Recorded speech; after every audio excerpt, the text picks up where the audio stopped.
You know what time it is. No scripts, no filters, no fear. We said what we said and meant that. Off the record. Off the record. Yeah, we keep it real. No filter shit, we say what we feel. Politics, stories, truth on display. Come on. We talk that talk in our own way. Off the record. Minion the guy, let's go. Foxy 2 Roxy 3, she go hard. I swear on everything, that is exactly what he said right here in the studio. That is the funniest thing I have heard all week. So hard. Busy with the facts, she never miss. Nah. I said what I said, that's the twist. Off the record, yeah. Come and catch the vibe. Where real ones talk and the truth survive.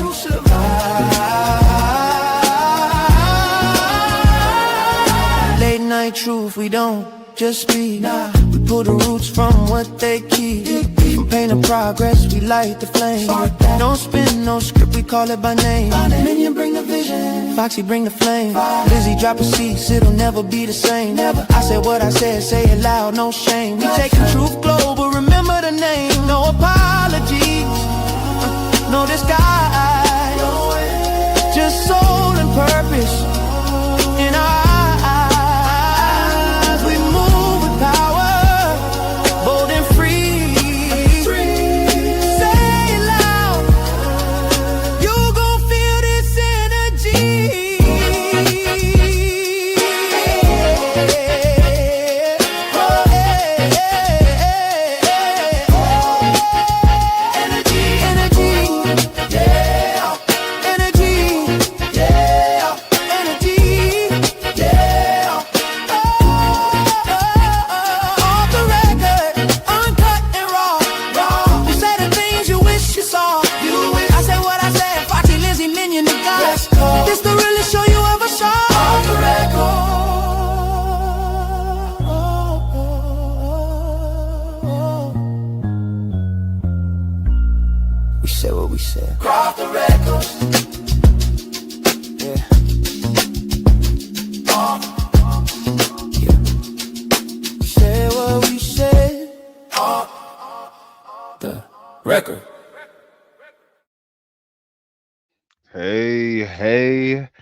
Hey, what's good, everybody? Were y'all enjoying the song? The 5 people that's in here right now. You know what? I think we may revisit that intro song. I think some people said we need to look at a new intro. So nobody said that but my daughter, and we're not listening to her. Nobody else has said anything else about our song. I like this song, and that's not happening. Y'all let us know. Is the intro still introing, or is it time to let it go? Let it go.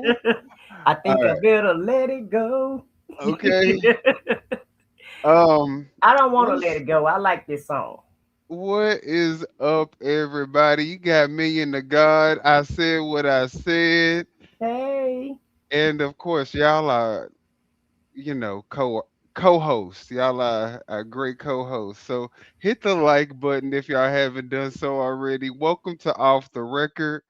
And I guess before we get into things, if there's anybody to shout out, we can. Yeah, you got some people in here to shout it out, baby. Yeah. All right. Yeah. We got Chuck in the house. Hey, Chuck, welcome in. Thank you for being here, sir. He said it's nice seeing me. How am I? I'm doing great, Chuck. What's going on, Chuck? Hey, we got Creola 12, aka Janice, is in the house. Welcome. Thank you for being here, ma'am. Yes, ma'am. Thank you for being in the building. What's good?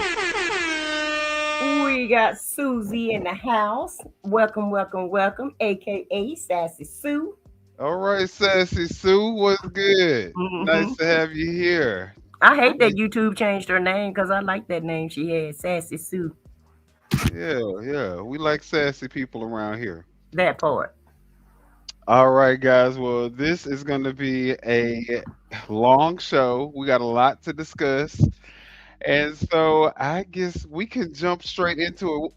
First thing, guys, before we get into all the serious stuff, we did see this video earlier today a little meme video of, you know, I y'all's favorite president, because he look, you said Willie D said that's y'all president, not Your our president. your president, not our president. AKA Agent Orange. Agent Orange, the Yes, Agent Cankles Orange. McTaco tits.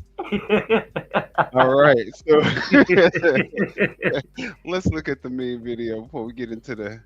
It's time to go. I don't want to go. It's time to go. I don't want to go. Let's go. Come on, it's time. I know you're having fun, but it's time to go. Come on, let's go. Let's go. Come on. Drop the ball. Give the ball to someone else. Give the ball to someone else. Give the ball to someone else. Mr. President, give the ball to someone else. Give it to someone else. Give it to someone else. Here. No. Don't do that. Here you go. Thank you. It's okay. It's okay. They're crying. It's okay. All right, we had a lot of fun. That's how you're going to be when you make leave. We had a lot of fun. That's how you behind closed doors. Yeah, Jesus, so please take the wheel. Take it. the sad part is that I can see him actually doing shit like that, because that's Yeah, when it's time for him to go, that's exactly how he's going to react. yeah. And Sue said, can we get the song on our way out as well? So that would be a yes, ma'am, we can. We do it all the time. And she said, no, do not get rid of the song. Okay. Well, I guess that answers that. All right. Well, we keeping the song. Mm-hmm. All right. So let's Yeah, I get told you. into It's a fly the. song, baby. Yeah, it is. We made it together, so I know Yeah. you know. Yeah, that's Good. why I'm partial to it. It seemed like don't no one come in until the song go off, and if they do come in on the happenstance that while the song playing, they leave out and try to come back when the song go off. So I don't know. No, but I could. No, that's not Oh. what it is. We All be right. on that. We be on that CPT time. That's what it is. See, Yeah. They see the people show. don't and know stuff. what time we're gonna be coming on. We be putting one time in there, and then some things happen like they did just a while ago, and it delays us, y'all. Well, And most of the time, y'all blame Minion for that. I'm probably mostly 98% time to blame. That part. Guys, Caitlyn Jenner. I don't know what is going on with these people. But Caitlyn Jenner decided to come out on a rant on Tommy Lauren's podcast of all places to do this. Why he thinks that Tommy Lauren was going to be backing up a trans former male athlete. I don't know, but he decided to go on her show to argue his case and whine like a little. To me, he acting like, I mean, he turned himself into a woman, but in this rant, he sound like a little bitch. But he's basically talking about how Trump, and with his new radical policies, is he's not going to ever be able to get the M taken off of his passport, so he can't even travel internationally. You mean to tell me these policies is affecting Mr. Caitlyn Jenner? Yeah, it's affecting. Oh, him. my bad, Mrs. Caitlyn Jenner. Oh yeah, Miss. Well, it depends on what document you're looking at. Because if you're looking at his passport, it's Mister. It's Mr. Caitlyn Jenner. Well, the Yeah. updated passport, the old one said, it was female. Hey, Yeah. Donna and Nene, thank you for joining us today. Hey, Alice, blessed child of God, thank you for joining us this afternoon. What's good, guys? But yes, he was over there promoting Trump, and that's Still his is. boy, and yeah, he's still promoting him or what have you. So I don't have no sympathy for nothing that he has to say. But you can go ahead and roll the bean footage if you want to. But yeah, actually, there's one thing I could talk about right now that I haven't mentioned to anybody, and Tommy looking at him like, you pathetic, sorry piece of shit for a human being. Right. The look of disgust on her face. Yes. I think you would kind of understand this one. Today, documentation is extremely important. You know, you're going to What's have to show, good, hopefully, common the sense? Save America Common Act goes sense. through, and you're going to have to show ID. Every time you turn around, you got to show ID. So somebody in my position. He got his hands folded. Mhm. Just You know what? I think she's looking at why did he wear that wig? I think that's what she's looking at. she got her head tilted. Like, what am I Yeah. looking at? Yeah, she's looking at that wig. She ain't even listening to what he says. She's trying to figure out why did he choose that wig right there to wear on this damn interview. Child. That might be his real hair. Well, I mean, hold on. transition. That's I'm not sorry. fair. I worked Trust me. very, very hard. I worked with a law firm to make sure everything was changed from M to F. Right down to my birth certificate. My birth certificate, I was born in Mount Kisco, New York. This wonderful lady there, I got to know her quite well.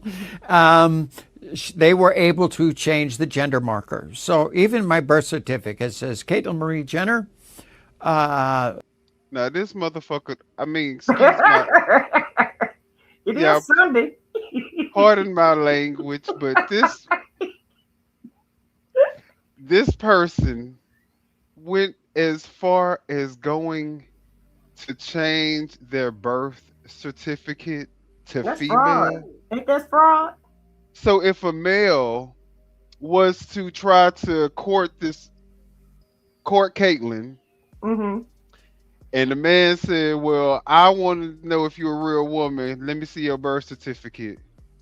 You can't even go off of this person's birth certificate. It's fraud. That's fraud. Yeah. And he better hope, or they better hope. Because I don't know what to say. Because the passport say one thing, the birth certificate say something else. So I'm gonna just say they.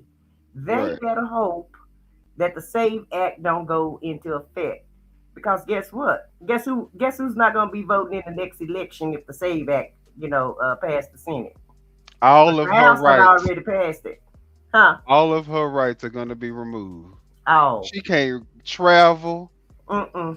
She can't Travel vote. within the United States. Well, Well, I yeah, don't she even know could if she's gonna be. I don't even know if she's gonna be able to travel to the United States because you got to have an ID to do that also. So And a passport. and a passport. So yeah. They gonna be You're not voting, sir, ma'am, y'all. And you wanna know what? It really ain't funny because, of course, I do believe in trans people and their rights. However, when you have this person on here who is clearly a self-hating trans person that don't really, I mean, how could you even be on the side of MAGA as a trans woman? But then let's just hear how they continue on to promote Donald Trump in the same vein of saying how this is going to completely be devastating for a lot of trans people. So Yeah, y'all just go and put some violins in the chat because that's the way I feel right about now. right, you part of the reason why you Right. can't travel no more, and you may not be able to vote anymore, but you still going along with the dumb shit. Why are you complaining? That Shut the part. fuck up. That's right. Be quiet and just roll with it. Female. All my documentation was right. My passport, my global entry. I traveled around the world. I don't know if you remember last year I got stuck in Tel Aviv when they started bombing. And I was there 4 days where I could hear the bombs going off and stuff. But I got out of there, went to the Israel-Jordanian border, got through both of those, no problem. Gender marker F, not a big deal. And went into Amman, Jordan, and then got out the next day. I love President Trump, and I think he signed this executive order. I don't know who underneath him was putting this thing together, that all federal documents, okay, it has to be your biological sex at birth, okay? Recently, I had my passport. I had to get it renewed. Ain't that how I sent it back. I thought that was the standard. It has to be the sex that you were assigned at birth. That's what most of us do anyway. Exactly. Now let me just say this. I don't know why with all the plastic surgery that you can do and all the reshaping of the body you can do, I don't know why Caitlyn didn't get them shoulders shaved off. Tape down, taper down. Shoulders down. And take some of that masculinity out of their face. Because you look a whole hot mess. And I digress. Yeah, you're right. The wig not wigging. Not at all. The shoulders giving linebacker. Giving linebacker. So yeah, you wouldn't even thought he was in a dainty sport like he was in, which was running. Makeup, trying to do natural makeup. Dog, you too hard to do natural makeup. You need to contour all this shit down, and you know what I'm saying. We need all the extras, all the extras, all the dramatics. dramatics. You need a face max to the max. He need to go on RuPaul and let those guys show him how to do his makeup, because apparently he don't know yet. But she said that she changed her birth certificate to F at birth, so we need to be calling her she. Comes back gender marker M. Screws everything up. No, they made you a man there's again. A form in there. If they made a no, mistake. they didn't. Well, that's what the Lord made him. They made a mistake? No, they did not. The Lord made him a man. What were you born as? What were you at birth? Is the question. The Lord said, "You're a boy. You're a man. You're a boy. I'm giving you boy, boy genitals." And so, I don't know why you on TV professing this crime, because I think it's a crime. I think it's a fraud for you to change everything up. Why are you whining? You have everything that you need and want, and all that other stuff. You was able to turn into a woman. Your family has accepted while you was married. While you were married. Why does it matter that the passport people said, nah, bruh, we need whatever sex you were assigned at birth, what you came out of your mama's womb as, the sex that you were born as?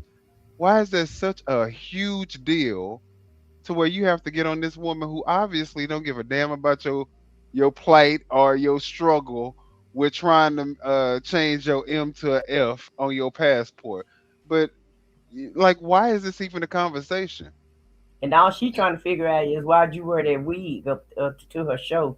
And why your shoulders so broad? That part. But I don't. You must not be hearing what he's saying. He said mess up the whole game, because guess what? He changed everything. He changed his birth certificate. He changed his. And that's probably what he out there telling them people, that he a real woman, because he can prove. Yeah. He can live his whole alternative life. He didn't go through the surgery though, did he? He said he did. He said he got it all taken care of. Oh, he got it all taken care of. Okay. All right.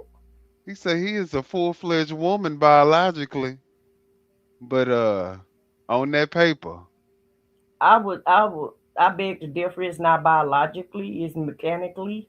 He's a woman, but biologically he was. Well, he was says genetically he is a man, but biologically he's a woman. Okay. It's semantics. Okay. Yeah. Word salad. Yeah, exactly. Okay. Correct it. So I fill out all the proper forms. I'm not calling anybody. I'm not calling the president. I got his personal cell number. I'm not calling anybody. I'm going to see if I can fix this myself, because it's not just about me. It's about all people in this situation. So I even sent a hard copy of my birth certificate. Caitlyn Jenner, gender, sex, female. I did everything. And they sent it back M. They didn't change it at all. So now I'm in a position, Tommy, that what do I do? Right. This is a safety factor, okay? I can't travel internationally anymore, okay? I can't use my passport. I can use global entry. It says F. I can do this. I can travel in the United States. License, driver's license, pilot's license, everything, gender marker F. So it really creates a big problem. And I'm trying to figure out at this point what to do. I don't blame President Trump. I love him. But for a lot of people, this is a huge issue, Mm-hmm. And so that's kind of where I'm at right now. I have not talked to the president. I was in Mar-a-Lago 2 months ago, wrote a letter explaining all of this to him, how it's affecting me and a lot of other people. And unfortunately, he wasn't there that weekend. Actually, the Secret Service guy said he could get it to. He must think Trump give a damn about him and his issues about his little misconception here of what he's explaining. Talking about he talked to Trump about this 2 months ago. Well, if you talked to him 2 months ago, why that seemed like to me 2 months ago, wasn't that when Trump was trying to push this Save Act wholeheartedly? So I think you're the one who made Trump actually want to do this Save Act. So and for people like you. Yeah, for people like you, because you gave him an idea on how to take some voters out of the voter registration and how to take some voters out of the, out of the loop. And so I think that was a mistake. And so that's the problem with these people. They think Trump care about them. They really think he care about them, and he's showing them exactly how much he care about them. Exactly. To him, put it on his desk and stuff. I haven't heard from him. He's kind of busy right now.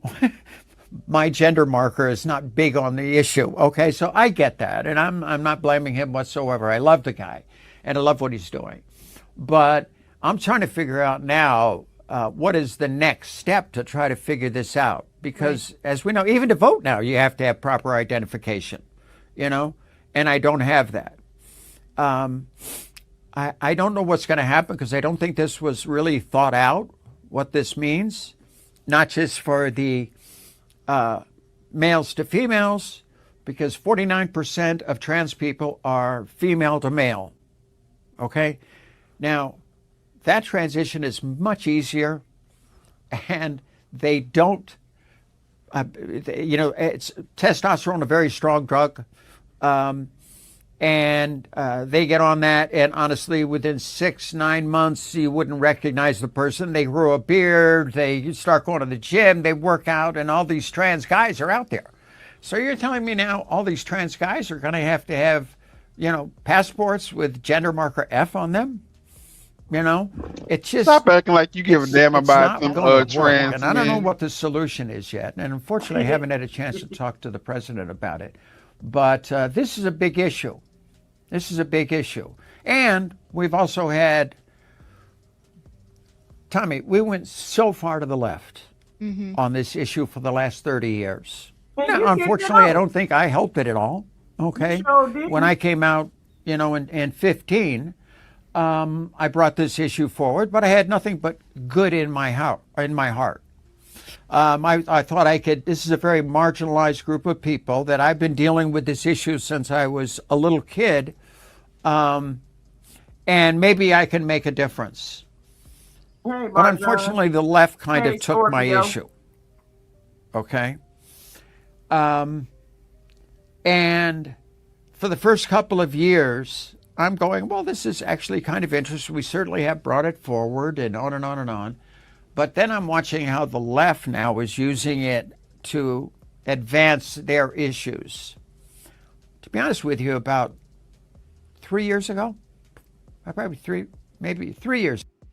Just like the right used woke. Woke was the left word. Woke was in the black community. Okay, stay woke or what have you. And now the right has taken that and used it for their agenda.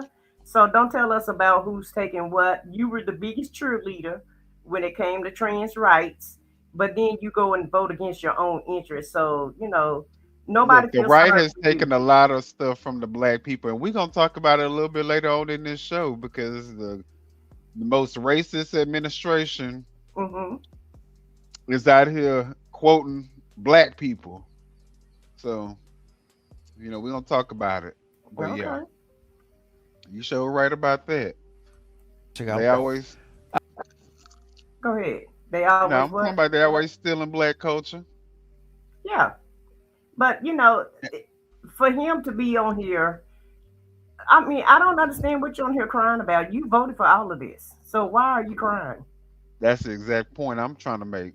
This is And what you you and wanted. you This is the already team know that you own. What the and right, and you already know MAGA did not approve of you from day one. So why did you even jump on that side of the fence? So that's on you, sir. period. Like Marjan say, FAFO Caitlyn. Hello. Here I am fighting the battle to keep biological men out of women's sports. Mm-hmm. Okay? Because it's not right. It just is not right. Okay? And I want to protect women. I've always Well, stay been a out of person our that wants to bathroom too, protect then, women, if that's the case. and my whole life, and Well, just notice he said it's biological not like I want to men. protect the Biological LGBT men. community. I want to protect women. Okay? It's not Because he's right. going to distinguish So himself I fought from this battle from the Leah biological Thomas days till and today. genetic. Mm-hmm. And I thought, what a hypocrite I am. That here I am fighting this battle, keeping biological men out of women's sports. But back when I came out, what did I accept? Glamorous Woman of the Year award. And I go, what a hypocrite. I'm still XY. Biologically, I'm female. Okay? Everything's fixed. Okay? Biologic.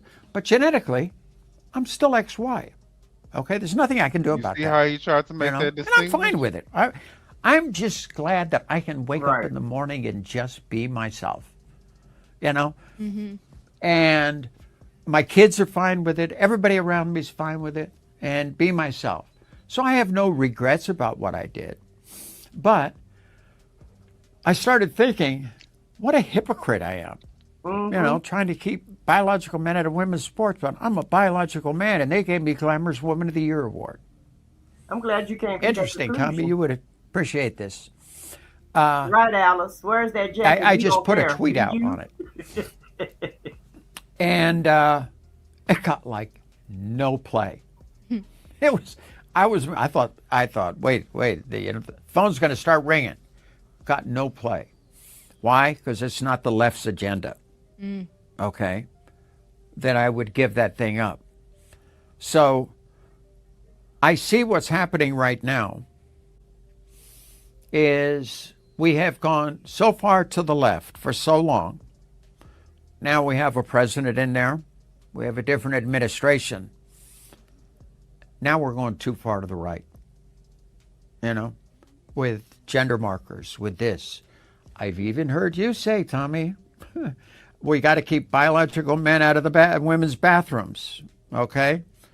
I see a lot of a push for that. Honestly, I haven't been in a men's room in 11 years. And to be honest with you, I've never had an issue. I go in, I do my stuff, I come out. Unfortunately, because of celebrity status, I probably got to take some selfies and talk to the ladies in there. And then I get out. But I don't see any evidence of trans people, okay, going in and causing any problem in a ladies' room. Just think for me, if I was kicked out of I had to go to the men's room. You go to a great night, you got a great outfit on, you're all just thing. You go in there, and you got to use the men's room. For my safety, that's not a good idea, okay? Yeah. And I'm not hurting anybody in the other room. So, and so now if you do that, that means you got to have all trans men, okay, still, it's as they say, it's harder to take it off. It's easier to take it off than it is to put it on, if you know what I'm saying. Yeah. Okay? You understand that. So in most cases, trans men do not have surgery down there. They got the old parts, okay? And they just live with that. Little top surgery and they're off to the races. And you're going to tell me all those trans men have to go to the ladies' room? To be honest with you, Tommy, you would rather have the trans girls. Tommy, you've been in the restroom with trans women hundreds and hundreds of times in your life, and you just didn't do it. Let me just say something about that. I've been in the restroom with a trans woman before, and I wasn't comfortable at all. When I was working, we had a trans woman working at our job, and we all hit the roof.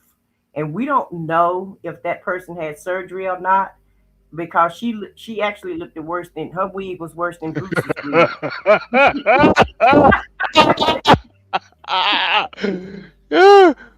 For all intents and purposes, it was a man in the wig. It was a man in a wig. Yeah, the wig looked worse than Bruce's wig, and we were all very uncomfortable about that. Mm-hmm. And so, I don't understand why trans men always talking about that. They're fearful for going in the restroom where the rest of the men go. You've been using that bathroom before you had that surgery, before you decide to make that decision, and nothing ever happened to you. So you think first off, ain't nobody gonna get me to believe that a trans woman, meaning born a man, turned into a woman, is gonna feel uncomfortable going into a room where a whole bunch of straight men are whipping their dicks out and peeing. I'm sorry. Excuse my language. From what I understand, when y'all go to the restroom, y'all don't even look at each other anyway. Everybody keep their head down and keep your ass into the stall. Angle going. And you can keep your head down. Take your ass into the stall. Keep your head down. And when you done, tiptoe out the fucking restroom and go on about your business. Right. So that's a bunch of bull. You know, while you talking about the restroom or what have you. No, I feel like I don't care if you had a surgery or not. You still go in that bathroom, whatever the Lord made you. That's the restroom you need to go to. Go to the handicap one. That's ain't that one usually unisex? The handicap one, yeah, it is. Go to the handicap restroom, and that solves that issue right there. Because we don't want you in our bathroom either, sir, ma'am. We do not want you in our restroom either. So I don't know where you're going. And it's not enough for y'all for it to be a restroom just for y'all. Now, you know, and my thing is, why would you want to? I get it. I don't know. I don't know. And I'm not against trans people. I'm not. Okay. But I do have an issue with a man going into a woman's restroom. It's just not comfortable for women, because I understand that you have rights, but hell, we got rights also. And we got the right not to be alarmed and shooketh when we go to the restroom. Hell, but in there we can't even pee because we looking at you. The thing is, I feel like all of the modifications that people make to their body after they are born and after their gender is assigned should not be something for the government to intervene with and start providing rights to people for.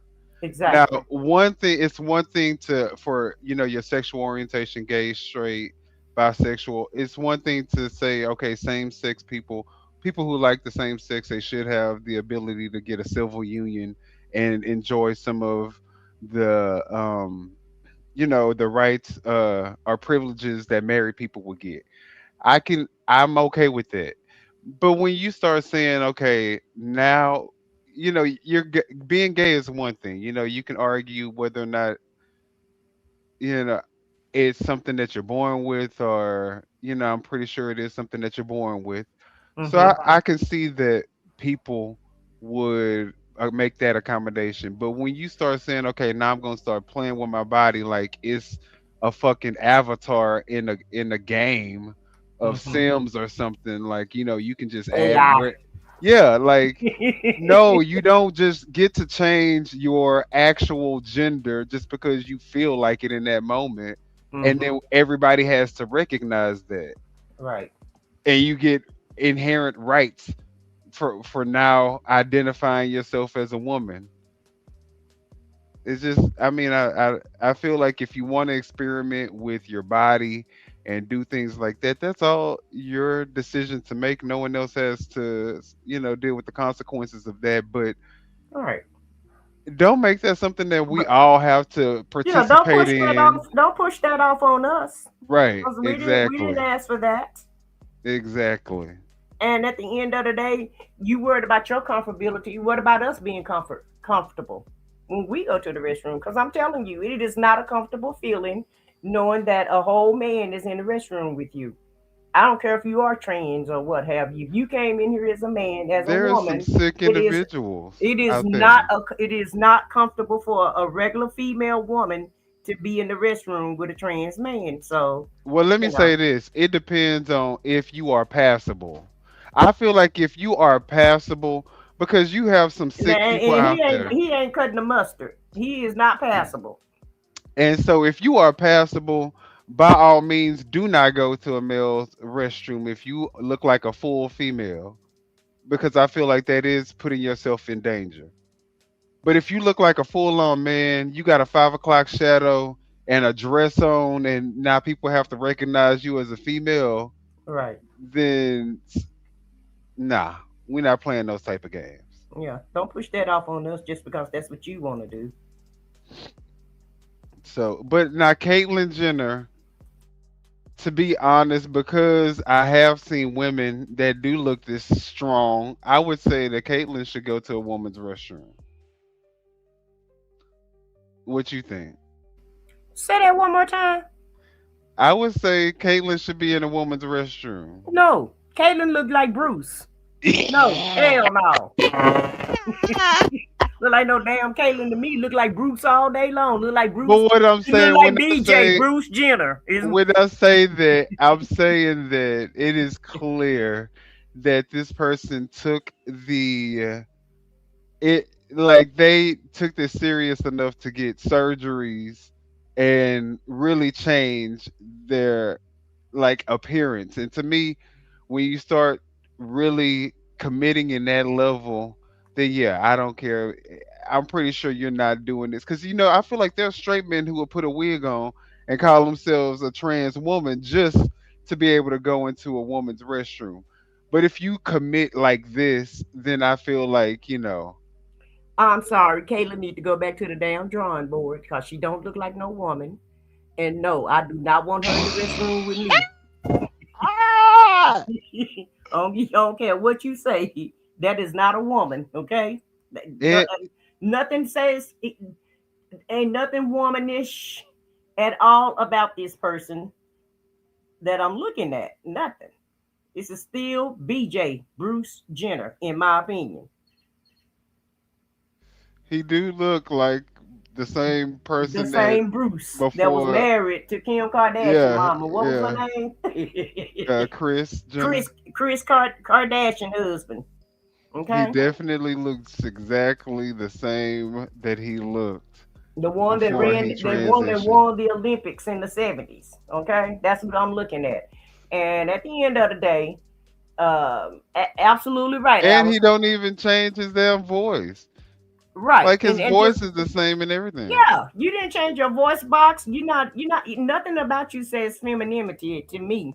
And like Alice say, to be honest, Caitlyn do look like Bruce in a wig, and that's all that's all that is. So go back to the damn drawing board and see if you can get a little bit softer, and then I might want you in the restroom with me. But other than that, go over there to the dude's bathroom because Yeah, that's what you look like. those shoulders gotta come down. Yeah. It's like literally like you know what I'm saying? Like those Go to RuPaul's place and see what you can do to fix your face, and then maybe you can come use the restroom with us. But for right now, it'll be a no for me. So it's a no. Well, I do think that, if you are a passable Put a woman, poll up in the chat. if you are a passable woman, then Hmm. you should definitely be going to a woman's restroom. But let's see. Let's put a What? poll up. Yeah, I was looking for it. You found it. Go ahead. Yeah, put a poll up. What restroom should this Joker be using? Do y'all feel comfortable with him in the women's restroom or the men's restroom? Because And while I I'm get the poll, go ahead. While I get this poll put up, I'm gonna go ahead and continue the video. Okay, but I'm gonna Okay, have you some knew more objections. Sophia, my friend. Huh? I'm sure I'm gonna still have some more objections, but go ahead and let it continue to play. Right. She's a gorgeous woman. I have so many of my friends are just gorgeous women, and here they are now because we're going. Now we're going too far to the right, try to force these people into the men's room, and it's just not right and it's not safe. Yeah. So You know what I think it is? here we got a documentation. Okay, please Yeah. tell me. No, and you know what I think it is? I think that you're right about the pendulum, how it went so far to the left that maybe now it's an overcorrection that doesn't allow for discretion. And what I mean by that is there are people like yourself who I have no problem if you're in the ladies' room, right? But you have people who are Right. not legitimately in your category that are using and abusing it to go into the ladies' room or go into the women's locker room. And I think that's where it puts people in a difficult See, position. that's what I was because just saying. I don't think there are even many conservatives that would care that you're in the women's room. I mean, I don't care about that stuff. I'm not a prude. Well, liberals It's that care. there are going to be people that abuse it who are not truly trans anything, that are just creeps who want to be in the women's room, and they throw on some lipstick and say, I'm a woman. And then they go and take advantage.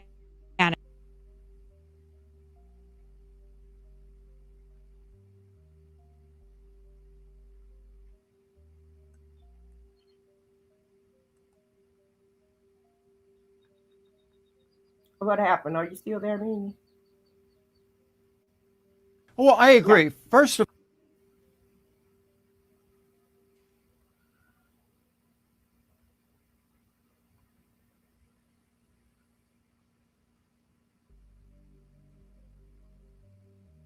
Y'all stand by. I guess we're having some technical difficulties. I don't know if you guys can hear anything, but I can't. I can't hear anything. Are you with us, Minion? Okay, it must be something on his end. But basically, she's lying. We do care, and they're full of crap. I know. I care as a woman that he's in the restroom with us. And at the end of the day, why did you vote for somebody who's not on board with what your beliefs are? Because you voted for Trump, and Trump stand for MAGA, and MAGA don't care nothing about no trans people. They don't care nothing about no LGBTQ people. And at the end of the day, they don't want you in the restroom either. I don't know what's going on. Y'all stand by for a second here. We must Minion internet must be going out or something. Hold on a second here. Let me try to play you guys some music or something while I try to figure out what's going on with Minion. Because I can't play this video either. I should be able to play this video, but I'm not able to play it.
Okay, guys. Yeah. Minion's internet went out. and he had that clip on his internet. And so, I'm about but to bring it basically, back up. you can bring it back up for us. Yeah, I can bring it Okay. back up. Actually, there's one thing I could talk about, right? Okay, we were about halfway. Oh, okay, it's in the same spot. Of visibility. Right. Okay. Okay. Well, the whole idea about being trans is to not be visible. Hopefully, you can do a good enough job, whether it's female to male, male to female. You can do a good enough job that you can just blend into society and nobody knows. Unfortunately, I had it tough because I'm a public figure. There's nothing I could do. You know, people are going to know. And I want to control how they know more than rumor mill, you know, because I had the paparazzis. Well, baby, I if mean, they this were is your everywhere and had no idea of signs. controlling the God. It narrative, was horrible. Nobody should live like that. But you doing a poor job of trying to control the narrative because everybody in the chat still think this is Bruce with a wig. Alice said, "Did Caitlyn report you?" I know, maybe. You know, Maybe we don't know, but yeah. At the end of the day, it's not. To me, I would be uncomfortable. A teenage kid would be uncomfortable with him in the restroom with them or what have you. And you do have people, that have nefarious reasons of why they want to be in the women's restroom. I can't tell you how many times they don't caught dudes in the restroom with kids or whatever, and they had to, arrest them or what have you. So at the end of the day, nobody just cares to about make how sure you it use ain't your even an life. issue, just find somewhere else to use the restroom instead of the woman's restroom. If you Right, don't feel comfortable going to the male restroom, at some point we have to acknowledge and be okay with saying that that is a you problem. That is an individual problem. We right, have already solve the issue of male and female restrooms. We don't need to add no additional nuance or options into the equation. There's only a male and there's only a female. If you were not born a male, then perhaps and people can tell that you weren't born a male, then perhaps don't go into the male restroom. If right. you look like a man with a 5 o'clock shadow and a wig on, y- take your ass to the male restroom. Stay out the woman's restroom. And I It's don't as know. simple as that. And I don't know why he keep alluding to the fact that it's dangerous for him. You are not in danger, sir, ma'am. Trust me, the way you look, you are not in danger. No man is gonna bother you if you go to the men's restroom. None point blank, period. I just don't think you're gonna have an issue. Again, there's a disability restroom that has unisex, you know, and or you could just sometimes they have places with unisex restrooms. So, that's Well, just the how about option that this? How about this? When you go out in public, go out in public as you were born. Okay? And that way you don't have to worry about being attacked. well, Because if you look like a man, then another man is not going to attack you. Okay? So don't wear no dresses out in public. Okay? that's not true because people will attack you for all types of different reasons. I am a testament to that. It didn't end well for that person, but people will attack you regardless of how you look. Um, but what I will say is that, like I said, if you are a full-fledged woman and you are not clockable, then use a girl restroom. I'm sure no one's gonna have a problem with that. If you look like a man trying to go into a woman's restroom, people will probably have a problem with that. I don't think it's that big of an issue, in my personal opinion. But don't put the male and female people who want to be male and who want to be female into your plight. You know what I'm saying? You shouldn't have to include nobody else.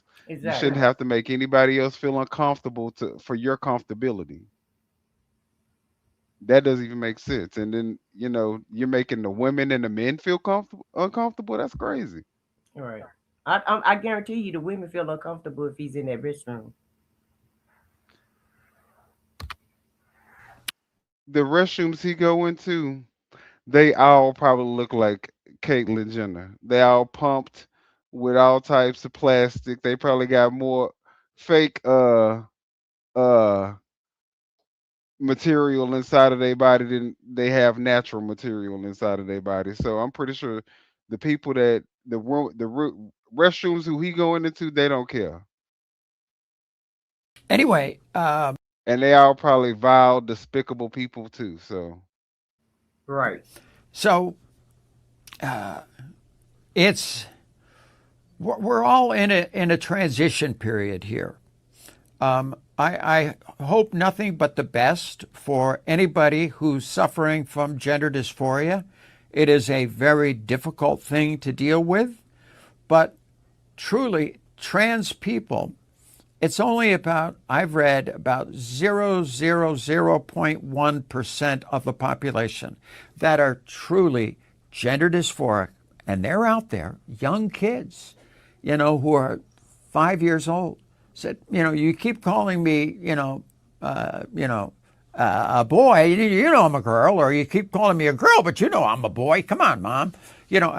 Just like anything, if you're sick, there could be, you have a disease, there could be ones that you die from immediately or ones you can kind of live with, And it's the same with gender dysphoria. There's different levels of it.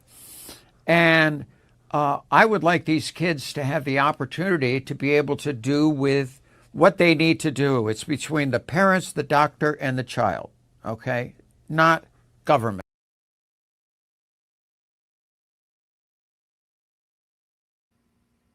If that's the case, then why are you calling on the government because you can't get your passport set up? right. You can't get your new passport if you don't want the government in it. And then He's the talking thing, he's talking about both sides of his neck, in my opinion.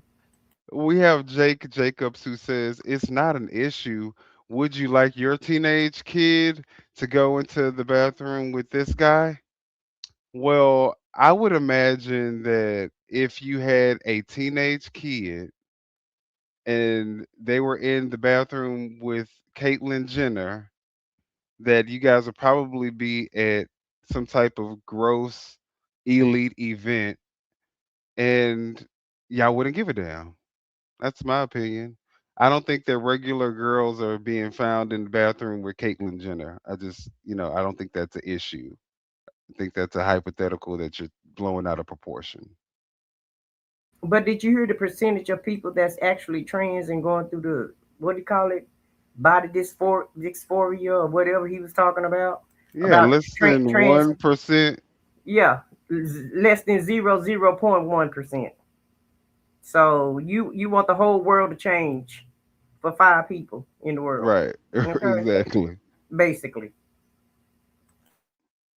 If Now, if you're at school and you have another teenager who happens to be a trans woman, again, like I said, if they're not clockable, if you can't tell that it's a man, then why make an issue out of it? Let them go into the woman's restroom. Okay? Government's every aspect of our life. Still has to be some freedoms here. So we're dealing with a lot of things right now. At least I'm dealing with a lot of things right now. And we're going to see how I'm in no rush, especially the gender marker thing. Hopefully it'll work its way out. But it does restrict me and travel and stuff like that. And it's a safety factor. I mean, I have one trans girlfriend of mine, gorgeous, gorgeous woman. And she had not had her passport changed, and it was still gender marker M. And she went someplace in the Middle East, and they just like were about to arrest her. I mean, it was like, wait a second, you got an M on here. What the hell are you? And on and on and on. And they detained her, put her in the back room. I don't want to go through that humiliation. I just won't travel. Right. So anyway, See, look at there's that. a lot of things going on right now. And I hope the people out there. I forgot the poll that I was supposed to make, but if you tell me, I'll go ahead and put the poll back. Put the poll up. The poll watching was, your do we want him in our restroom or not? Oh, okay. That's all right. All right. Which restroom should he go to? It's the poll, really. Okay.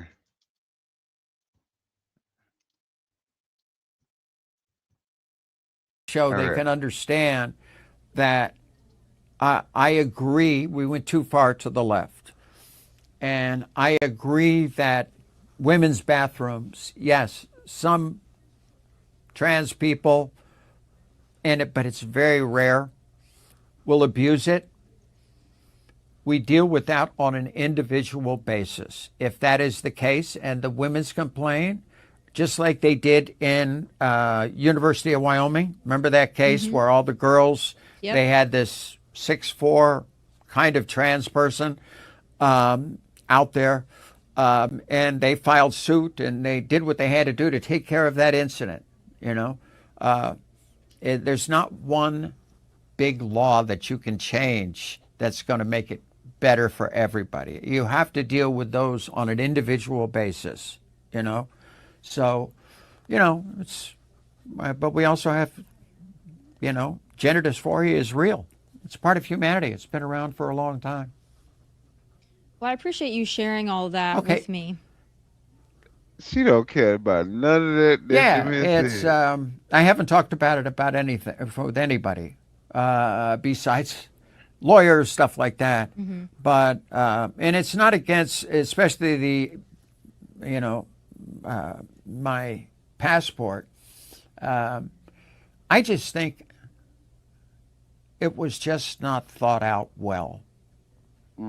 Yeah. And in this letter that I tried to get to the president, but he is kind of busy, I just said, hey, I'm willing what I can do to help to make it right so people can have proper identification.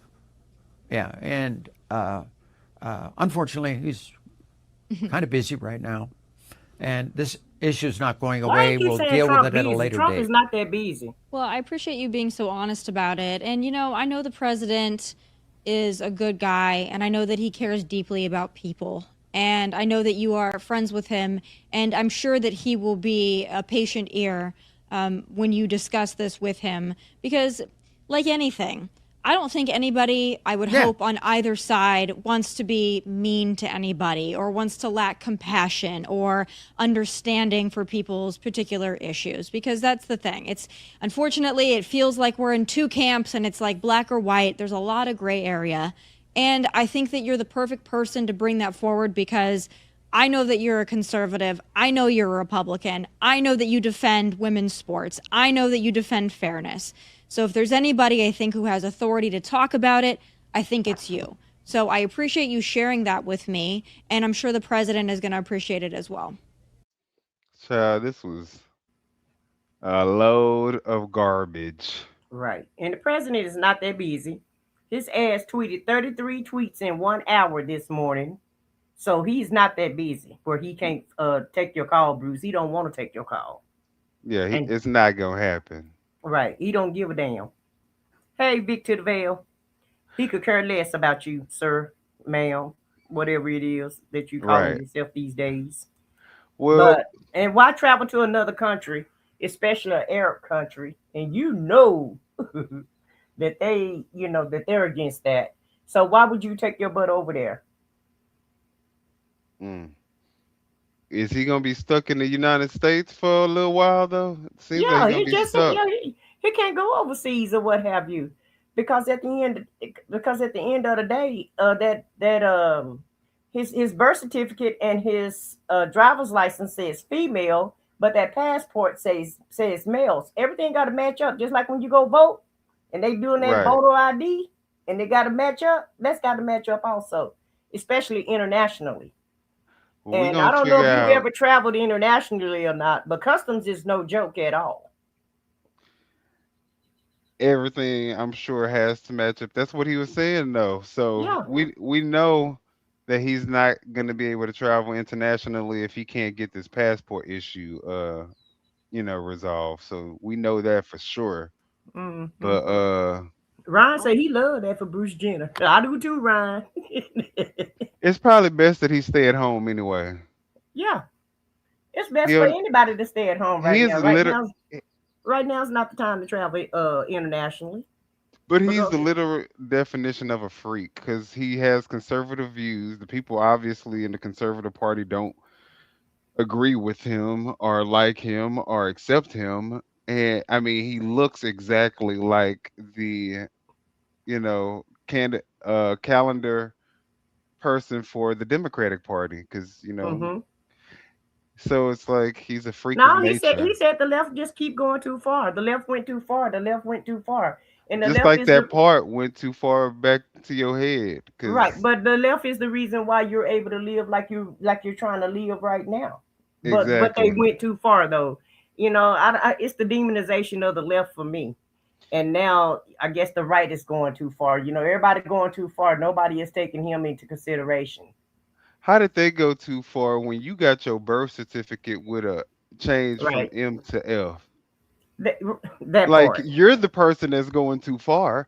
If Right. anybody's going too far, you could have just kept it as being just a trans person, knowing you was a man, born a man and turned into a woman. But Right. Why you just couldn't keep that, behind closed doors and just come on out, and be a man in public and be a woman whenever, in private or what have you. I don't know. I don't know what the answer is, but I do know we don't want you in our restroom. I know that much. uh, Hey, no 504. Thanks for joining us today. what's I good?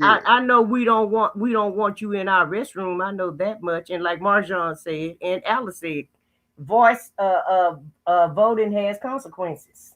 And you voted for this. This is what you voted for. So don't start crying a river now.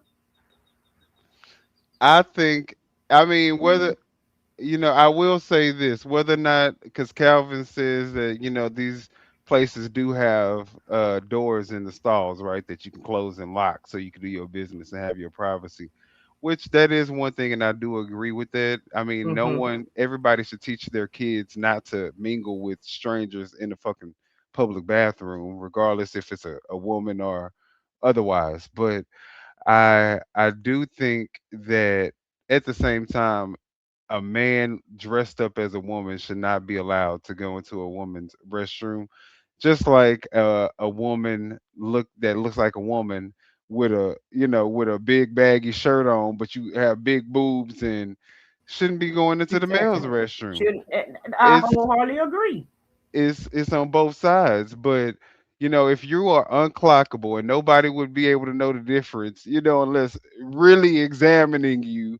And a lot of times you can still be wrong because there's still females that have hard features and there's still men that have very soft features. Maybe not boobs, but some men have hips. And you like that? Are you what's going on down there? Right. Right, So right.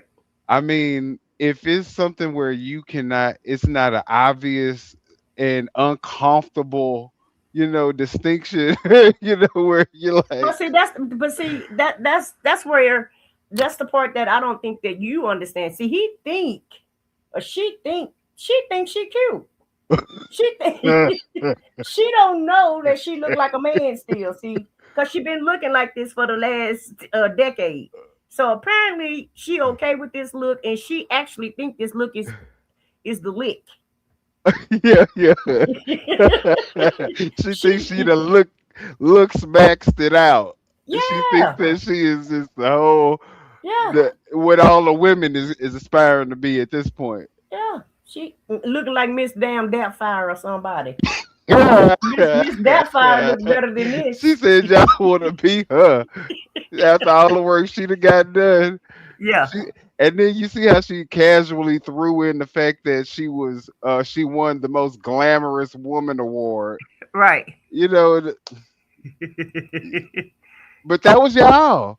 Y'all Yeah. was all rooting for her. Y'all was egging her on. No, no, ain't no y'all. I've never rooted her on. I So always said she was ugly as a woman, uh and she should go back to a man. well, she just need to get them shoulders shaved down, and I think that she can. So she needs to go for that. She need more than them shoulder shaved down. I'm gonna just leave it right there. But it's more work to be done. You gotta also understand that she almost a senior citizen, so this is as good as it's gonna get. So at some point you just gotta accept it for what it is. And yeah, the only thing that really would freak me out about Caitlyn Jenner is the fact that it he grew up a straight man and raised the whole entire family. You done put your thing in women. You know what I mean? Like there is some attraction there. That's not Exactly. a comfortable feeling. Exactly. Exactly. So Now, we don't know who in jeopardy when we messing with you, Caitlin. right. We don't know if the men in Anybody can jeopardy or get the it. women in jeopardy. We don't know. So maybe So she do have a point. Maybe she do need her own bathroom because now that you brought that up, I forgot she got kids. yeah. The most famous kids in the fucking world, god damn Yeah, it. yeah, yeah. So I don't know. Ain't nobody safe around Jenner, in my opinion. None of So us are safe. The men or the women. Hell. well, y'all let us know what y'all think, cause at this point, it's really kind of not looking very good for if Caitlyn Jenner should be allowed into the women's restroom. It But of sure ain't. course, we could be wrong. Y'all let us Listen, know, it sure ain't looking good for him because Trump ain't even trying to answer the call. baby. He too busy. Trump He said say, no, no. Somebody change my number. All right. block him. They ain't changing his number. He just gonna block him. Yeah. All right. Well, let's go from one strong-faced person to the next strong face, but this one is a strong faced real woman. Okay. One of the big questions about Melania Trump's speech that she delivered now a little while ago, addressing Epstein and saying she didn't even barely know Jeffrey Epstein and Ghislaine Maxwell and blah, blah, blah. But then also a good part of it was calling for transparency, which was completely contradictory compared to what Trump has been saying. And so that was notable. But one of the question marks was this because she was worried about something that had been discussed, like people saying that Epstein would say he introduced Melania and Donald, or something that was gonna be revealed?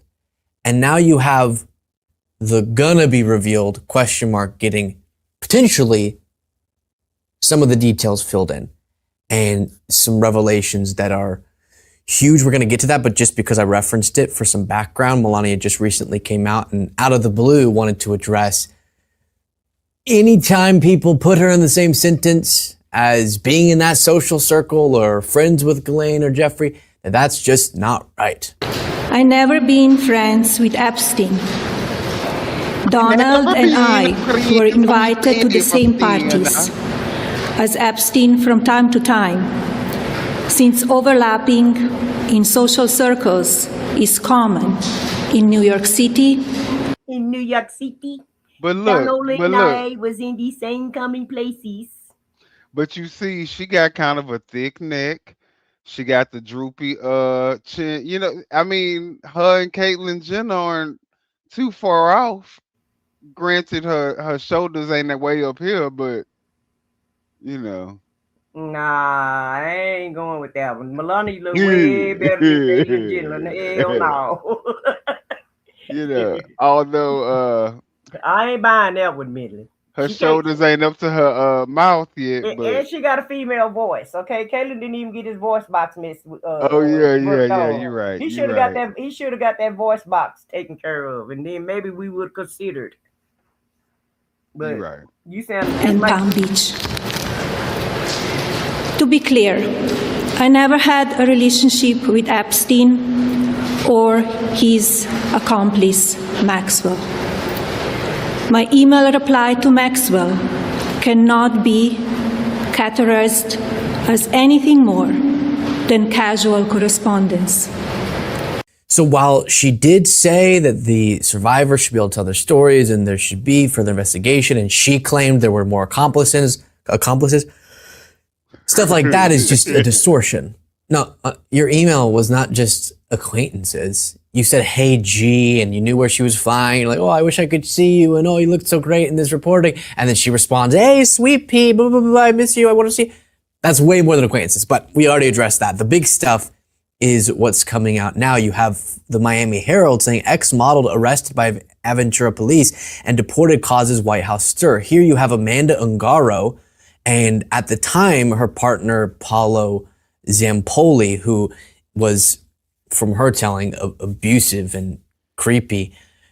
They're not together anymore. And she accused him of using his political his political connections to the Trump administration to get her deported to Brazil. And she was in for like 3 months in a detention facility that was terrible.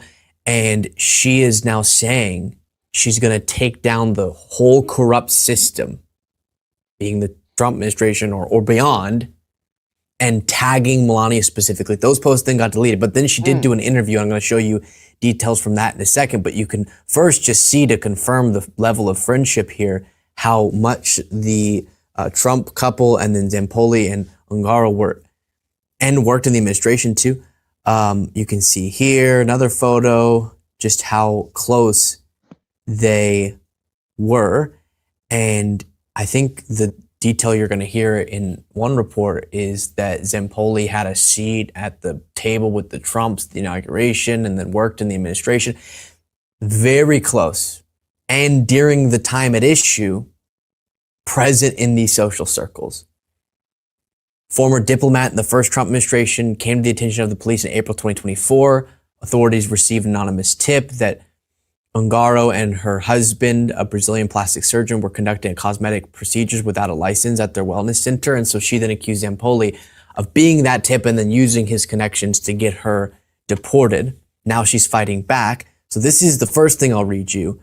But I do want to note, in 2023, Amanda Ungaro, a Brazilian model who was brought to the United States on Jeffrey Epstein's plane when she was 16, was trying to build a new life in South Florida with her teenage son. Ooh, that's 2 years young, later, ain't it?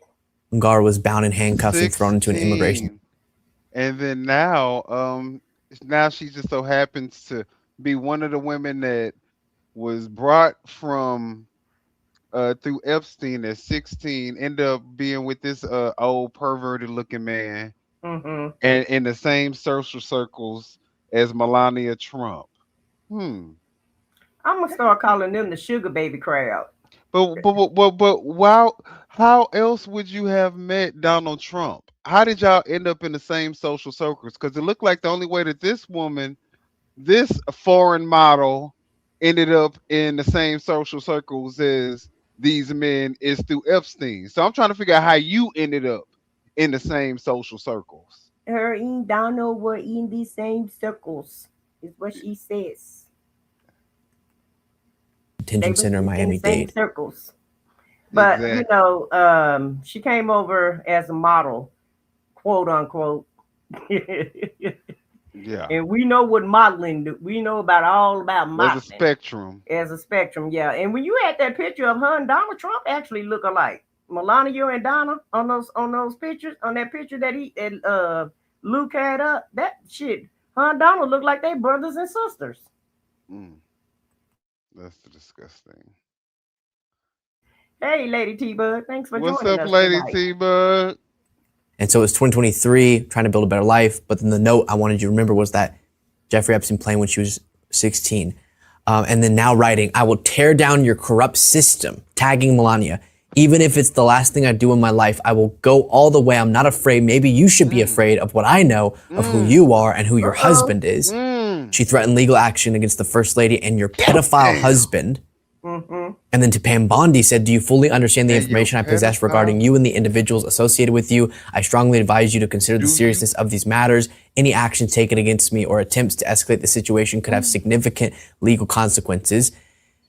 Those posts have now been deleted, but you have this. While you're watching it, please do, if you appreciate this update, click the subscribe button. It's completely free, but it helps to get the word out and update you whenever there's more stories. Melania's bizarre 6-minute statement last week, denying her connection to Jeffrey Epstein, sparked internet rumors that were soon a breaking story the Trump administration was hoping to get in front of. In her interview with Courier, her first interview with an English language media outlet, Amanda Ungaro answered some of our most pressing questions. Ungaro says her story began when she was just 15 years old, when she first met Paolo Zampoli, a businessman with deep ties to both Donald and Melania Trump. She says he pursued her relentlessly, eventually pulling her into a relationship that would define and control her life. According to Ungaro, Zampoli was an operator in the modeling underworld, someone who arranged visas, managed models, and moved people through powerful networks behind the scenes. Through him, she met Melania and Epstein and Donald Trump. Ungaro says Zampoli had ties to Jeffrey Epstein, although he denies this, and that he acted as a recruiter of young women like her. She also suggests that stories about relationships within this circle, including Melania's, were shaped by influence and long-term planning. Ungaro describes years of alleged abuse, psychological, physical, and sexual. She claims she was surveilled, followed, and controlled. She says their home was filled with hidden devices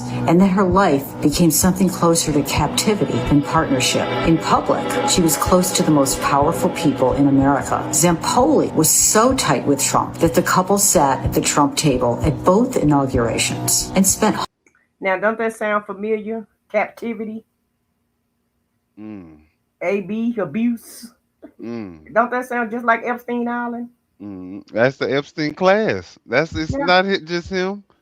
And just because he's gone, trust me, they still doing this nasty, demented, vile stuff that they was doing to the women in the Epstein files. It's still going on. Ain't nothing changed. You see how they covering this up for the elite, but then they want to go all in on Swalwell. So, Well, I mean, Swalwell is kind of a, Well, I'll tell you this. This is my thing when it comes to Swalwell and these females. I don't put it past these females to be a little more open sexually and liking to do stuff. I mean, you know what I'm saying? They probably like getting choked. But the thing is, when the men engage with them in that type of manner, guess what? They can later on use it, and they not lying because it actually did happen. It was just consensual. It wasn't in the way that they portray it. So I'm inclined to believe that Swalwell has no reason to have to go and rape anybody or go and sexually assault anyone. Does that give people out because they still do it? Of course. Bill, what's the man named Bill Cosby? Probably didn't need to drug people up, but I mean, when you drug them up, they get a little more loose. And some people like to be drugged up so they can be more loose and do this type of stuff. But it doesn't negate the fact that they still had drugs in their system or whatever the case may be. So you can still frame it as whatever you want to frame it as. I feel like a lot of these women are depraved and they get passed around in these social circles anyway. Even being married to these men, that's the whole thing of what they were talking about, the cuckolds. These are married men who have wives that they are watching other men engage with. Like, that is what that is. And how is that even a thing? Buy that. I can buy some. I can buy some of that because I feel like, okay, he's been in government for what, the last 10, 15 years. Swalwell has. And as soon as he tried to run for president, all of this stuff comes out. Exactly. And so why did it not come out when he was running for senator? Or when he ran for the House? Because he was in the House. Those women were probably even plants. Let me tell you something. This machine, the Democratic machine, the Republican machine, they are. You heard him say long-term planning. Yeah. They will plant a woman who is willing to do all that stuff, will let you drug her and let you do all types of depraved, nasty, fetish type stuff to her. Because of the Benjamins. So that they can later on, when the right time come, use it against you. And that's what I was thinking. I was wondering where some of it being paid to entertain him just to set him up. Absolutely. That's the reason why they were talking about the Epstein files is just it's a blackmail file on these people because they set these people up to get engaged with these, and they do these crazy things. This filmed, this recorded, and now they own you. And that was Epstein's MO. That's exactly what he did. He made sure he set up all the powerful people. He made sure he had cameras and he had evidence against everybody. And in my humble opinion, that's one of the reasons why he's not with us any longer. Holidays with the Trump family, attended events at the White House, and gatherings at Mar-a-Lago. But that proximity to power did not help when Ungaro says Zampoli had her deported to Brazil and separated from her son. She is caught in an ongoing legal battle. She says Melania ignored her plea for help, and she says she's willing to testify before Congress. Melania's 6-minute statement may have been an attempt to shut something down, but it also might have revealed the weak link in the Epstein cover-up. Wow, that is something else. And just the disgusting character of someone based on what she's saying to, in Zampoli's case, to abuse her, allegedly, but abuse her, and then her belief is use his connections to get her deported. Sounds like an effort to keep her quiet too. That it could be an effort to keep her quiet. And she's saying no. I'm not sure why she deleted those posts, but she's now saying she would sit in front of the House Oversight Committee and share what she knows after years of associating with all these people that we're talking about, and her origin story being what it is, and the relationship with Zampoli and his actions, and then his proximity to Epstein and others, according to her.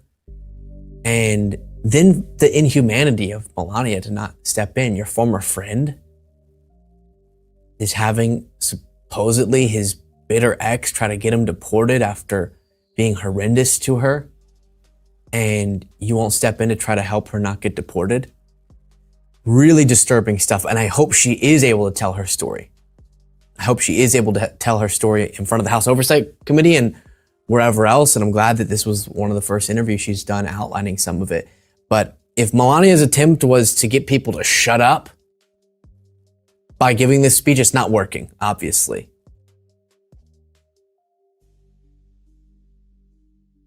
Well, it's obvious that was the reason why she came out with that statement a couple of weeks ago. Right. And we all knew something was up. For you, the Epstein files wasn't even being talked about. We were talking about, everybody was really focused on Iran, and then all of a sudden she come out with this statement: "I was not involved with Jeffrey Epstein. Donald was in the rules." Yeah, you come out with all of that. So we already knew, something was up for you to just come out and make this,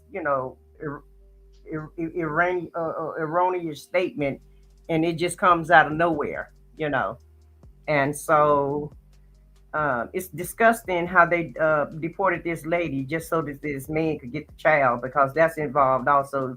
Supposedly he got her deported also because he wanted the son. Oh, wow. Yeah, so they took her baby from her, and then they deported her out of the country. And I don't know how she's going to be able to come and testify before the board. Before Congress, and she's in Brazil. And how did that work? Yeah, deported. Yeah, she's deported. So maybe if she's she can deported, have like a Zoom. Oh, okay, do it on Zoom. Yeah, she would have to do it on Zoom because she can't come back to the country, not while Agent Orange is in charge. And I wonder how long. I was wondering. I heard them say that they got together when she was 15, but did she come to the United States when she was 15? Well, I don't know, but I know that she was on Jeffrey Epstein's jet by the time she was 16. So yeah. And I wonder how old. Do you know how old she is now? She looks like she's in her 40s at this point. Late 30s, early 40s, maybe. Yeah, she said the information she has will bring the establishment down, not just them. The entire establishment will come crumbling down if you guys, if she releases the information that Meaning foreign dignitaries also, not just in the United States, but overseas also. And so really, I understand her being mad. I understand her being angry and upset, but she's gonna have to, kind of keep it on the low if she gonna testify and stuff, because she want to make sure she's around to testify. alive, right? Because Exactly. it seems like a lot of people being coming on live in this administration is, too much, then you got to go. Yeah, that's true. Seem like All the people with the real information ain't here no yeah, more. yeah. So it's a lot of people come up, has been coming up gone. Suicidal for some Yeah, reason. They all of them want to commit suicide in yeah, big quotations. yeah. So Quote unquote. I hope she don't end up trying to commit suicide, Right, quote unquote. right. That part. All right, That. Chuck. Well, let's get into Lawrence. It's always a fun time when listening to Lawrence because it's just pretty much, I think, him roasting Trump. Trump has made a lot of bold claims, like he's ended, 8 wars, and he said that if once the Iran war and the Lebanon war ends, then it'll be his ninth and 10th war that he's ended. If anything, he done started 8 damn wars. Okay, at this point, you'd have bombed literally like 8 or 9 countries within the last year. With intentions to go to Cuba next. Oh my God! Okay, so I think he got his. I think he got his information. Let's just put it like this: it's fake news. Fake news. Fake news. Well, Donald Trump knows he is losing. Donald Trump knows that the Democrats are going to win the congressional elections this year, and Donald Trump knows that that means a Democratic-controlled House of Representatives will very likely be forced by Donald Trump's own conduct to impeach him for a third time and to put him on trial in the United States Senate, where the Democrats could be in majority control of the Senate next year for many reasons, including that today, Democratic leader of the Senate, Chuck Schumer, once again forced a vote on Donald Trump's war, and every Republican senator running for re-election this year chose to vote for Donald Trump's war, including Susan Collins of Maine, who could be digging her own political grave with that vote and handing over her Republican Senate seat to the Democrats in November. And Donald Trump knows this is happening. Donald Trump knows that Democratic chairmen of congressional investigative committees next year and their highly skilled staff will work 7 days a week investigating Donald Trump's massive corruption, investigating Donald Trump's corrupt personal enrichment, using his position as president to enrich himself and his family. Donald Trump knows that those congressional investigative staff members will be working 7 days a week investigating corruption at every level of the Trump government, in every department and every cabinet secretary, including the fired cabinet secretaries. And Donald Trump just watched the voting population of Hungary rise up against the corruption of a prime minister, corruption that Donald Trump did everything in his power to try to continue. Donald Trump tried to corrupt the voters of Hungary by publicly offering them cash from the American government if they would just vote for the prime minister who it turns out. Right? I know you motherfucking lying. I know I didn't hear that right. You mean to tell me we about to pay the citizens for them to vote for a certain person? What kind of corrupt that? But the people in Hungary didn't even like Viktor Orban. Those people didn't even like him. And we don't want to pay for that. Like, Right. that's not where we want our money to go to. Yeah, so that was a dumb offer. How the hell you go offer up our money? Offer up the American taxpayer money to some random foreign people so that they can vote for people. But then Right. that's crazy. This man is out of his mind. Mm-hmm. I think it's probably going on in America also, child. Hmm. Since they're gonna throw it out there, then that make me side eye some things. You know, how did you get in? How did you get in office this time and the first time? Did you pay people? I know Elon Musk was trying to pay people. Remember, he was giving people. He was supposed to be giving people $100 in Ohio. Was it Ohio or Michigan? It was one of those states that he was offering. But he was saying if they $100. just vote, not he didn't say Yeah. for a specific person. I don't think. He said just vote, but okay, we know who we stand for, so okay. Right. They hated. Donald Trump is so afraid of becoming the next Viktor Orban, the next target of the kind of top-to-bottom corruption investigation Hungary's new prime minister is promising. Couldn't even pay for their Donald vote. Trump fears losing the congressional elections so badly that he has turned to psychiatrists for help, as he publicly admitted today in a highly edited, favorably edited, no doubt, but still incapable of suppressing the madness, highly edited interview released by the Fox propaganda channel. When somebody gets elected president, that party always loses the midterms. I don't know why.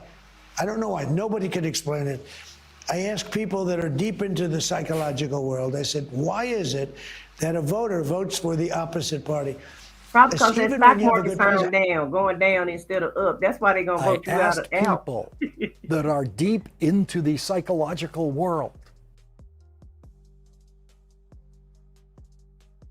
That is crazy that he said deep into the psychological world. Like, what are you talking about, sir? You were talking to psychos or psychotic people? Because that's what you are. That part. Now you're gonna lose the House and the Senate because of your actions. They don't have anything to do with the voters. People can't afford anything anymore. People getting put out their homes. They're losing their jobs, their cars, their livelihoods. They can't afford to buy groceries. They can't afford to put gas in their cars. They can't even afford to go out and do anything leisure. You know, nobody can travel. You got everybody.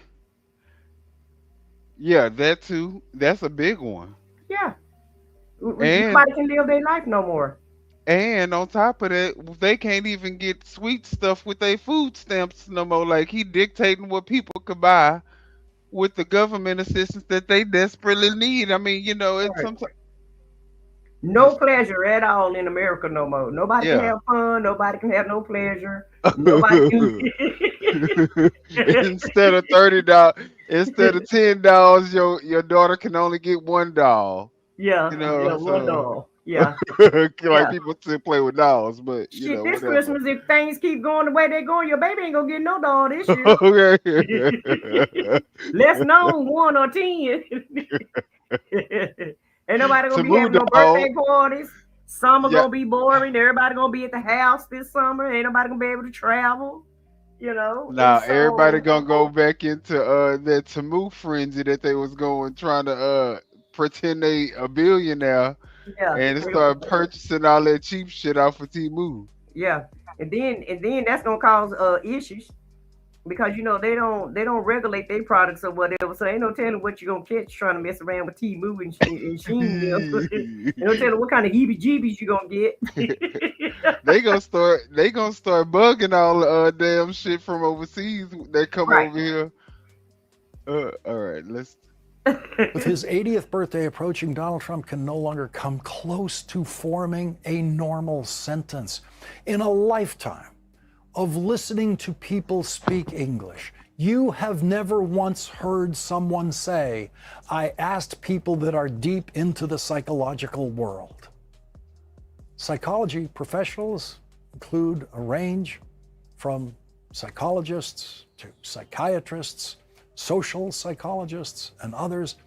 And social psychologists have actually done some very interesting work over the years about how voters make their choices.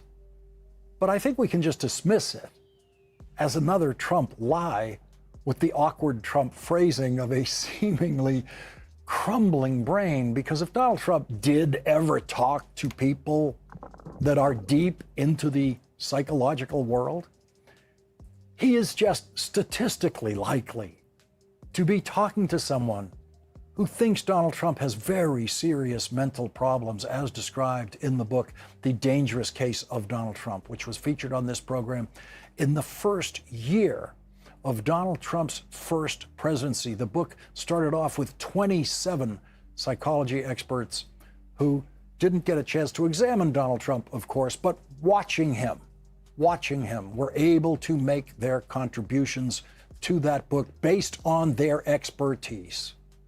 And in later editions, it went up to 37 psychology professionals analyzing Donald Trump. And in his very first appearance on this program, in the second month of Donald Trump's presidency 10 years ago, former Harvard Medical School professor Dr. Lance Dotis said this. Lying in the way that he does it, repeated, dangerous lying, makes him unfit and is a sign of serious mental disturbance. And to the extent he doesn't know reality, and I agree, by the way, I don't think he does know reality clearly. He doesn't have a clear grasp of it because he changes it. He makes up reality to suit his internal needs. And here we are 10 years later, and it is so much worse that finally everyone else in the news media has caught up with the issue of Donald Trump's obviously crumbling mental state. And, you know, the crazy thing is that once this war is said and done, he gonna really try to take credit for the war being over. Like he didn't start it. I don't think Iran gonna allow him to do that. No, Because- he gonna try because though. that's why we have the back and forth now. You know, the strait was open 1 minute, and then the next minute they opened it. He went on social media and opened his mouth, and then they closed it right back up, because that's basically what he's trying to do at this point, allegedly, in my opinion. He's trying to take credit already, but I just don't feel like Iran is going to let him have that courtesy this time. And like I said before, it's a FAFO moment for him also, and he done messed around and messed with the wrong country, in my opinion. They're not playing with him. Messed with the right country. Yeah, because they're not afraid of him, and they're not playing with him. And this is exactly what the world needed to see. And I think that a lot of people talk about Iran being this, you know, the worst terroristic country. The only way I know that about Iran is based off of the propaganda news media outlets. There's no hardcore evidence that actually proves that. Now, we do have Israel, who's obviously bombed and attacked the most countries in the Middle East where they are actually located. So I know that about them. I know that they have already committed a genocide against Hamas, against Gaza, talking about under the guise of Hamas, you know, some organization that, you know, whatever. But all the kids and all the women in what is it, Gaza and Palestine have to suffer. So I know that happened. I know and now Lebanon, don't forget now about they're, Lebanon. I was about to say, now they're bombing Lebanon, and Yeah. they're speaking of what could possibly be another genocide committed on Lebanon. I know that happened with Israel. I know Israel also has nuclear weapons that they don't even have registered, and they haven't signed any agreement to be able to even have them. But they decide to launch war against Iran because they don't want them to have nuclear weapons. So make this shit make sense. So yeah, I just need somebody to kind of make it make sense for why everybody should be okay with y'all doing this to Iran. But almost every other country have a nuclear weapon except for Iran. And it's okay. United States got them. China has them. Yeah. North Korea got it. Russia has it. UK So- has it. Everybody.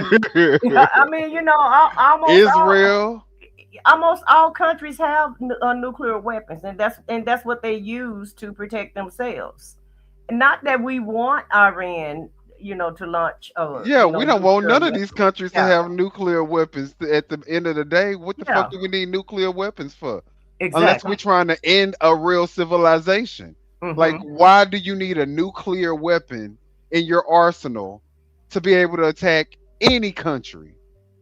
And, That's and and Trump been bullying people. You and remember you the see first exactly. administration, North Korea best not launch no missiles and nuclear weapons, or they gonna get it or whatever. And so he's the biggest bully there is around, and he wants to flaunt his nuclear weapons. We got the best military in the world, and he does We'll it all the we'll time, but he don't eliminate want a nobody whole to. civilization. The Yeah, only reason why you can tout those type of words and posture like that is because we have a nuclear weapon system and you feel emboldened to do so against right, someone who doesn't have a nuclear weapon system. right, It's and like, how does that make you feel like you're doing something? You're like clearly being a bully in this war. Both the clear. two nuclear having, superpowers going against little Iran and still can't even get it done. Right. And So Iran's that still holding their own, just like Russia can't take Ukraine now because Ukraine holding their own. exactly, because it ain't. I mean, obviously they talking about the people standing up against their government. The people of the Iranians were upset with the government for even Hmm. opening up the strait. They were like, That "Nah, part. fuck that. Keep that shit closed." Right. So Which, they try which, to make which, it seem like the people are so oppressed and against the government and against what's going on in Iran, but these people are obviously supporting what's going on. So let them figure it out. Why are we spending trillions of taxpayer dollars for these people still to want their government to be the same, still showing Iranian pride, mm-hmm. still you are not, regardless of how long it takes, Iran is going to get a nuclear weapon. That part. And nobody's gonna be able to prevent it. And at the end of the day, it's already been said that they was not a threat at all. 10 years before they could have possibly been a threat. Right. And the USA just mad at Iran from 1979, from the 70s. That's basically what it is when they had our hostages over there. And so and that's why come a lot of these senators and congressmen, that's why a lot of them are on board, because really they looking back in the 70s on how Iran was making a mockery of Jimmy Carter. But Well, those let's people. not forget we have built our relationship with Iran by interfering with their affairs. They are Right. their own country. They should be able to make their own decisions, do what they want as their own country. Like, why are we interfering with what they got going on anyway?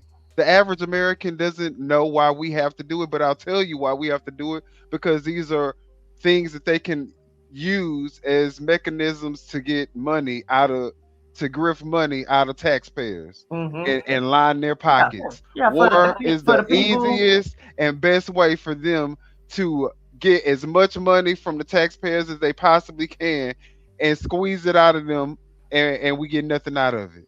Yeah, but the ones that's got the defense contracts, they're gonna make money because when you have war, it makes money for certain people, The people right? who making weapons, Exactly. tanks, All of yeah, that, all all of that. that. Raytheon, what's the shit? The airplane maker. I forgot the airplane maker. They be making the airplanes for us. Uh, Uh, look, you know who I'm talking about. I can't yeah, think of the name right now. Boeing. Not Boeing. No, it's Uh, somebody else. Begin with H, I believe. But at the end of the day, all of these defense contractors, they make money um, off of war, and so that's why come these Republicans and the House, and the Republicans in the House and the Senate. A lot of those are their friends, and a lot of them got stock into these defense contracts. And so, mhm. yeah, of course, they're going to be on board for war because they're going to fill up their pockets when it happens. Halliburton. Exactly. Now Halliburton is an energy company. I can't think of the ones that do the planes for them. But at the end of the day, all of these defense contractors make money. A lot of them are in the stock market, and it's no different than when he's building these camps that he's building for these illegal people, for the immigrants. And spending 3 times the actual value of So the the buildings and stuff. yeah. All Yeah. of those are his friends, and they're all grifting and making money, just like they make money for these state prisons to put Americans in. You know that it's all a system. That's where the designed. money at. Yeah, all of it is a system designed to grift off the American public, and for us to put our money into all of this crap, into this war, and give it to Israel, so that these other billionaires and millionaires who's got stock into all of these different companies that has these defense contracts, so that they all can make money off of it. Meanwhile, our children don't have no school lunch no more. Right. Grandma can't even buy food stamps. Grandma food stamps can't even buy her groceries for the month. Well, you heard what Trump said. He said, "Look, we can't deal with health care. We can't deal with Social Security. We can't deal with that. We got to. The only thing that we can focus on is the war. We can't take care of nothing else but the war." Matter of fact, where is Tabitha's video at? Did you bring that back up, Tabitha's video? We're gonna play it after this one. Okay, I don't see it in here. Do you have it? No, I can't put them up. Okay, not until it's time. Okay, Yeah. but yeah, we're gonna show you all these cuts that they want to make in order to fund this damn war that nobody asked for. Mm-hmm. And not only are they going to be spending money, they're going to be taking kids. You know, they want to try to draft the kids and make them go to war. You know, and nobody's really on board with all of that. Yeah, they want. I know I'm not on board on sending my children to war for Donald Trump and Benjamin Netanyahu, whatever his damn name is. They really think of us as they slaves. That's what they really think of us. We talking about the slaves of the past and how bad that was. Well, they we are must be just all modern Americans day. slaves. Well, they must be all Americans That's what I was about to say. Yeah. Today we all are fucking slaves. We have to go to work, every last one of us, 8 hours a day, unless you're trying to, unless you're an entrepreneur, you build your business. But that's not the majority of the Americans. Middle class Americans mostly make careers for themselves working for another company. Yeah. We all are just trained slaves. And since you voted for this, then you make sure you be the first one to sign up for the war. And make sure you sign your kids up for it too, since you voted for this shit and that's what you asked for. So everybody that voted for this and on board with it, then make sure y'all kids go to war. And make sure y'all can go over there with them also. And because that's the other everybody else thing. ain't on board with this. The Epstein class of people, Yeah. all of the middle class, white, poor, rich, whatever your race is, you still gonna go to war for them. Right. These elite people don't care nothing about none of y'all. That part. And your kids either. Y'all only make a very small portion of their entire actual what they are worth. Because they said it's a top 7 companies that pretty much share the wealth amongst each other. So that part. And after thousands of Trump supporters attacked the Capitol on January 6, 2021, after Donald Trump told them to go there to fight like hell, Professor Dotis returned to this program 3 days after the January 6th attack and said this.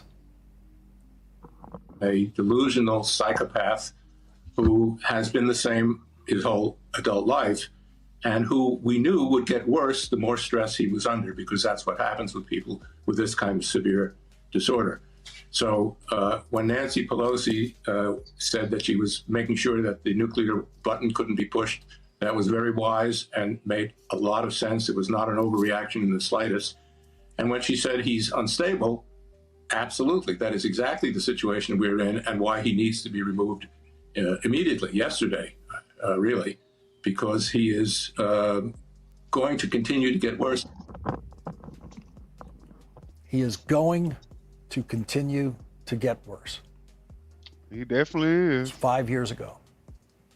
He and has. Now finally, everyone, and I mean everyone, from Now the he New off York his Times rocker. to Tucker Carlson and Right. Marjorie Taylor Greene, agree that Donald Trump is much, much worse. Right. More deranged. You can call it the Strait of Hormuz or the Hormuz Strait. I said, which is better? They said, either is okay, but Which you is can call it better? either one. The only thing you can't call it is the Trump Strait. They don't like that idea. Why would you call it the Trump Okay, Strait? now that is a wartime president. In the middle of the war he started, Right. talking about what is now the central point of contention in his war, an important body. But dummy called it the Strait of Iran a couple of days ago in a post, in a True Social post. So he's losing the narrative. Body of water, an important shipping channel that he apparently didn't know existed or didn't know what to call when he started his war. So he had to ask people. We heard former Secretary of State Hillary Clinton's laughter on Morning Joe this week when she was talking about Donald Trump having no idea that Iran had the power to close the Strait of Hormuz before he started his war and shut down 20% of the world's oil supply, as it has done. And tonight, the Strait of Hormuz remains 90% closed, according to CNBC analysis of commercial shipping there. And Donald Trump wants to call it the Trump Strait. Why? Because it would be easier for him to remember?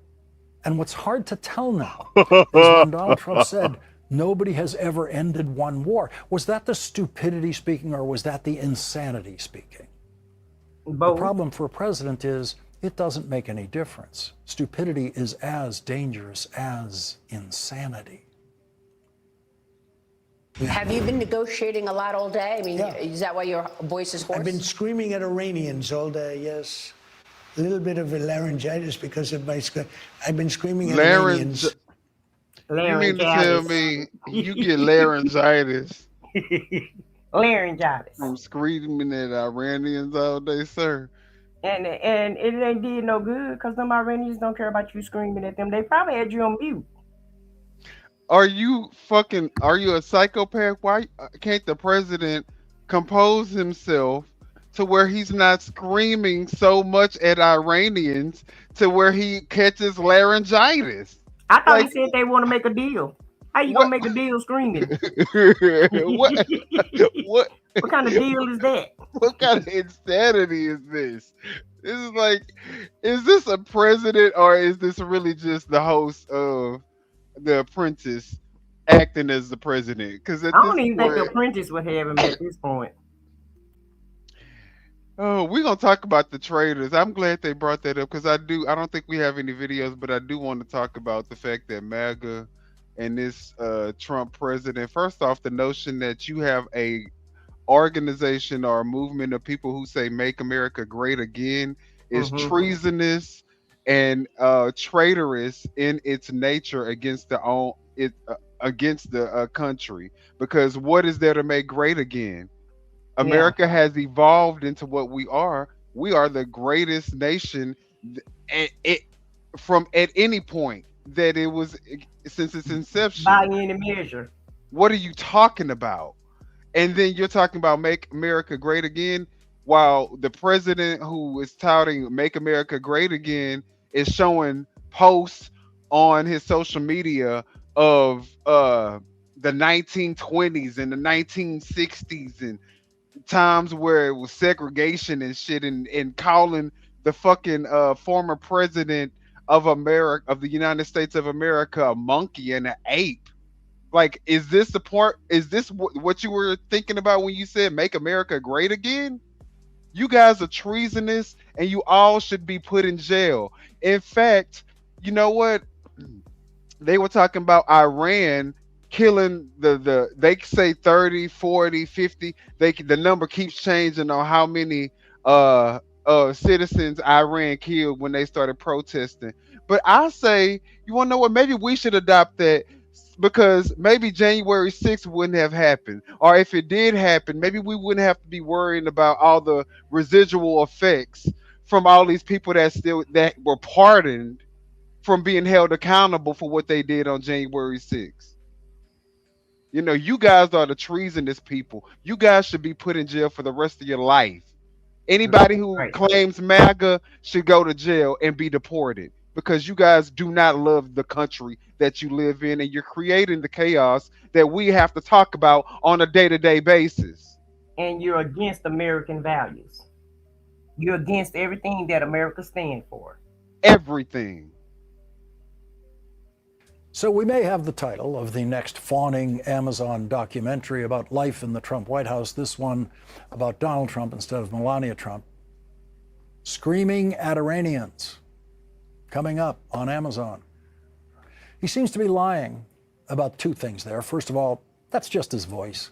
That's the way he sounds on a good day now. I mean, asking why your voice sounds so weird and awful does seem like a well-targeted question for Donald Trump, who seems to choose a vocal style that he thinks sounds tough guy, I guess. It was not the vocal style he chose in the 1980s or the 1990s when he could be downright soft-spoken in interviews. Donald Trump's voice is a performance choice, just like his hair is a performance choice and always has been. It's definitely a choice. And they are both very weird choices. Not his hair. And the voice is an unbearable choice for most people. You know, Lord's gonna throw some digs. The other thing that Donald Trump is no doubt lying about is screaming at Iranians. I've been screaming at Iranians all day. No, you lying. No, he hasn't. First of all, he doesn't do anything all day, except maybe look at social media and watch TV. And it is more than likely that Donald Trump did not speak to a single Iranian today, or that day when that was taped before they edited it. But if we were to take him at his lying or demented word that he was screaming at Iranians all day, it means he was losing all day in his screaming negotiations with Iranians, which have achieved absolutely nothing as of this hour tonight, with the Strait of Hormuz still 90% closed. Donald Trump is the first wartime president in history who doesn't know what to call his war. I had to go to a war. I had to go and fight either a military operation. Some people would call it a war. Some people call it a military operation. Historians can engage in protracted debates about how much deception was involved in President Lyndon Johnson's massive escalation of the American involvement in the Vietnam War. He's so unserious. With George W. Bush's Iraq War, did the president lie us into war is a question that has been asked both about the Vietnam War and the Iraq War, but no president has ever made it so instantaneously easy to prove beyond a reasonable doubt that he is lying about the reason for his war. So if I didn't do that, right now you would have Iran with a nuclear weapon. That is a provable lie. That is a scientific impossibility. Donald Trump knows that's a lie, but he is counting on being able to convince his voters of that lie, and here's why he thinks he can convince them. We won with poorly educated. I love the poorly educated. Ooh. Well, he said that's how he won, with the poorly educated. Yeah, that's what he wants. He wants dumb and undereducated people so that they can go along with whatever he say. And baby, he hit the mark because they definitely on board with it. He knew there was no shortage of dumb, illiterate, brainless, cult-minded members in the on the right side. So he knew that. I mean, when he was making his decision to become a Republican or a Democrat, he said, "What? It's not even up for discussion. Hands down, the dumbest of them all is gonna be." He like people that's on this person that's on this comment right here. Them the kind of people he like, you know. Yeah. He said the low IQ people, the low educated people. Yeah. He know what people he banded together to support him. Exactly. The lowest of the low. The Donald lowest of the Trump low. wants to cut Working on 8th grade education. $1.5 trillion from the budget to Oh, fund this is the Tabitha. Department of War. I want to talk about where he intends to cut those dollars from. Grab your snacks, your coffee. This is going to be a long one.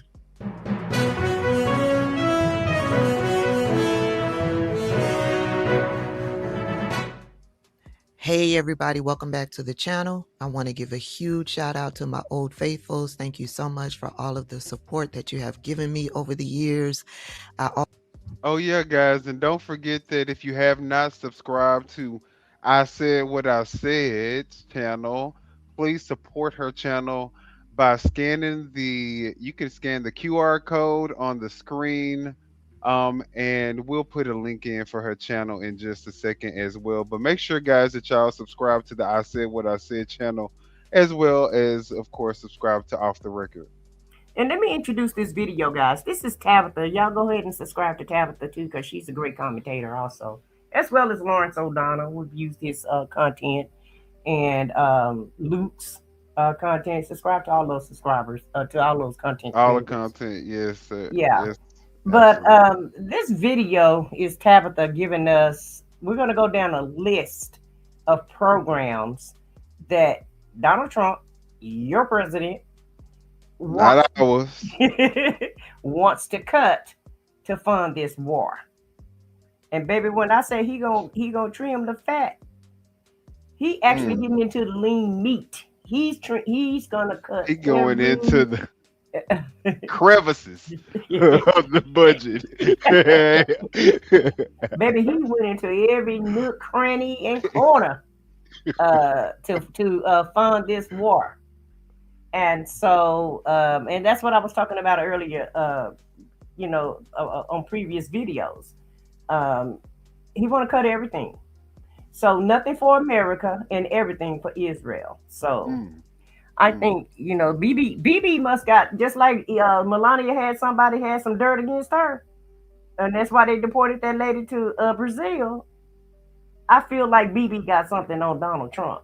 Because, baby, he trying to take us to the cleaners. The way he is dog walking this man. Yes. And causing him to do backflips, drain, and allowing him to, I mean, first off, how are the American people who supported him okay with him draining the entire country's budget? We're already $37 trillion in the hole. And now we're giving more money to Israel and to fund wars that we get absolutely nothing from? Like, how is MAGA even okay? At some point, you would have to say, you know what, Trump, I mean, I'm here for the racist part of it, but all the other stuff that you're doing, like, you really... You heard Caitlyn crying about, he won't answer his phone call, and he still say he don't blame him because he busy. Yeah, he pretty busy, all right, Caitlyn. Avoiding your calls. Yeah. He's busy avoiding your calls. That's what he's busy doing. Okay, so. Okay. Did you want me to? No, I was done. I just wanted to introduce this video so people will understand what, why we showing this video and what it's all about. Mm-hmm. Yes, guys, pay attention. Also want to give a huge shout out and hit the like button to my channel members. Thank you so much for that extra support that you provide to me and this channel every month. I want to give a huge shout out to the newbies. Thank you so much and welcome to the channel. If you've come across this video and are not subscribed to the channel, go ahead and click that subscribe button. I'd be happy to have you. Now, a few weeks ago, we heard Donald Trump say this. Don't send any money for daycare because the United States can't take care of daycare. But we're fighting wars. We can't take care of daycare. You got to let a state take care of daycare, and they should pay for it too. They should pay. They have to raise their taxes, but they should pay for it. And we could lower our taxes a little bit to them to make up. But it's not possible for us to take care of daycare, Medicaid, Medicare, all these individual things. They can do it on a state basis. You can't do it on a federal. We have to take care of one thing, military protection. We have to guard the country. You heard it directly from him through his own lips. Can't pay for daycare. Can't pay for Medicare. You can't pay for Medicaid. You can't pay for those things. They only want to pay for protection of the country, military protection, the Department of War. And so in order to do that, they've got to cut money from all of the different programs that the United States has had installed for decades. Decades. All of the different programs that help to enrich our lives, he wants to cut all of those different programs. And because of all of these different programs that Donald Trump is proposing to cut from the budget, Russ Vought had to go before Congress to testify. Here's what one congressman had to say to Russ Vought. Y'all remember Russ Vought? Russ Vought, I keep calling him Vought. Russ Vought is from the Heritage Foundation. When Doge was first put into action, Elon Musk and Vivek Ramaswamy was over Doge, right? And then Vivek Ramaswamy left, and then it was Elon Musk over Doge. And then when Elon Musk left, Russ Vought took over Doge. Russ Vought from the Heritage Foundation. This is how one of the congressmen questioned Russ Vought. I could go on and listing the moral crimes in this budget, but I only have 5 minutes. Across the board, it slashes the parts of government that help working people and replaces them with more war and more ICE abuses. Your budget cuts breastfeeding moms' fruit and vegetable benefit from $54 to $13 per month. Is that correct? We fully fund the WIC program. No, you don't. Here it is right here on page 164 in the second column of your budget. I'm talking right now. If you want to talk, you can run for Congress. More than half of those housed in Kentucky right now are families with kids. This budget zeroes out that program, doesn't it?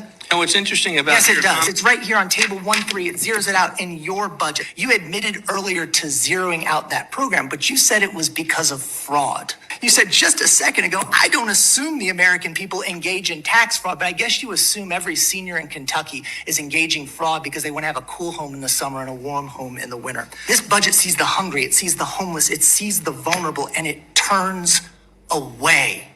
Now, I was lucky enough to be strolling over there through those Twitter streets, and I got an entire list of what Donald Trump and Russ Vought will be cutting from the budget. The list is long, but we will be going through each and every program, every dollar that Donald Trump and Russ Vought is planning to cut from the budget so that they can get that $1.5 trillion to fund the Department of War.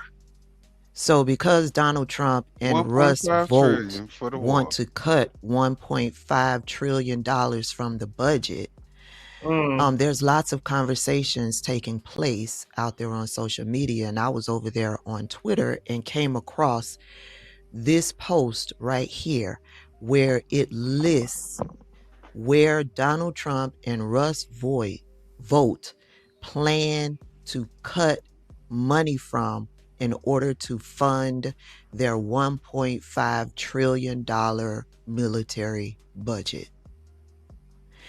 Grab your snacks, a cup of coffee, a margarita, something, because we are going to go through each proposed cut.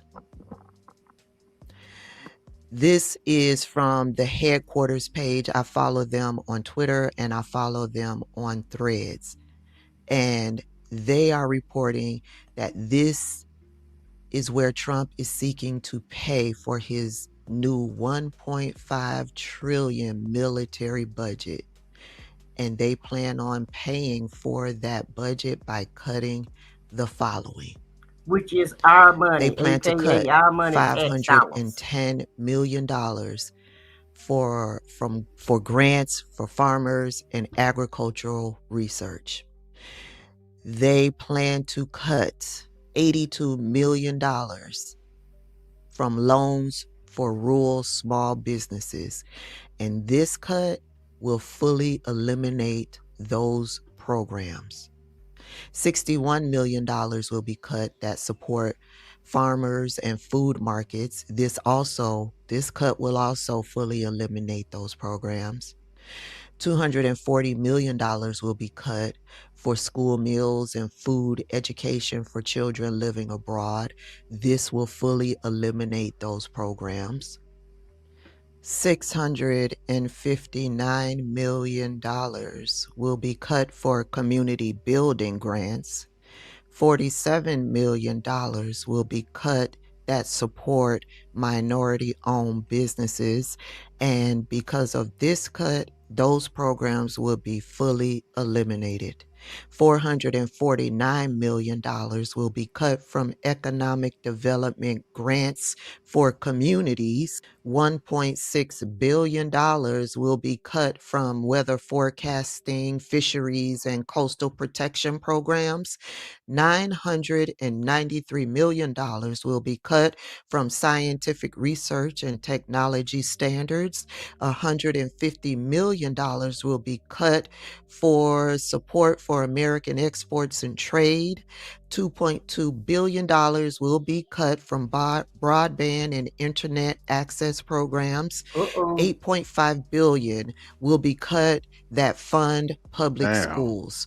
$1.5 billion will be cut that fund vocational training and adult education programs, which would fully eliminate these programs. $2.7 billion will be cut for college access and higher education support. $15.2 billion will be cut for roads, bridges, and infrastructure projects. $1.1 billion will be cut for home energy efficiency and clean energy programs. Say, look at here. You taking some people off the internet. The farmers ain't gonna be able to sell the food. They're not gonna be able to do their farms. No. He's taking energy programs and anytime science and research. Yeah, but weather forecasting. But see, the whole thing about it is people don't really realize what these cuts mean, because the government subsidized some of these people internet, they subsidize some of these people energy bills, they subsidize housing, and that's how you're able to afford the things that you have. And WIC programs for pregnant women. Hell, I was on WIC when I was working. And I saw somebody put in the chat that they got WIC and they were working. And so, you want these women to go around and have these kids because you eliminated abortion. So you want everybody to have a kid, but you don't give a damn about the kid while the kid is growing in the belly. You don't care about the kid when the kid, come out, because you cutting all the programs. So the kid gonna be hungry, the kid gonna be homeless, the kid not gonna be able to use the internet. Right. And so on and so forth. And so, you want to put all of this on the state. Well, the state should take care of all this. Well, if they put it on the state and raise the taxes, guess who pockets that's going to affect? So but that's what they want. They want a nation full of brainless, dumbass, stupid people. Well, they got that. Well, that's what I'm saying. They don't want to have to pay for no science or research. We got 70 million of them. That's against what they want.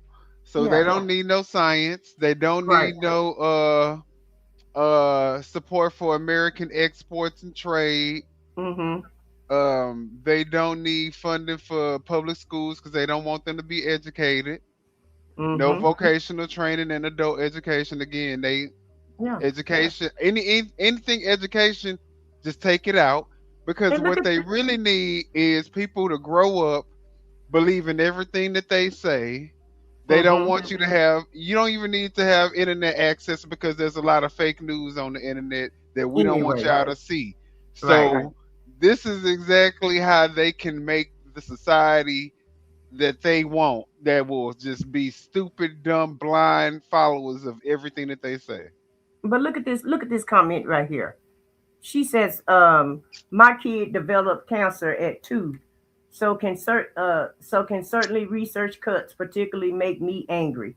You know, you couldn't research for cancer Right. from a 2-year-old. Right. How do you think they're going to cure cancer if they don't do research? But that's not important to him. He said all the government, federal government, need to do is just fund the war. So I guess the state need to take that up also. He thinks that's a disgusting issue because that's what poor people have to deal with, and that's Yeah. disgusting to him. So, you know, y'all gonna learn that man don't give no fucks about anybody that's not rich. And even if you're rich, he don't care about you until he knows that you can benefit him. Mhm. So let's just be very clear. Exactly. He don't care about nobody but his goddamn self. Which would fully eliminate these programs. $1.1 billion will be cut for home energy efficiency and clean energy programs, which would fully eliminate those programs. $1.1 billion will be cut from scientific research funding.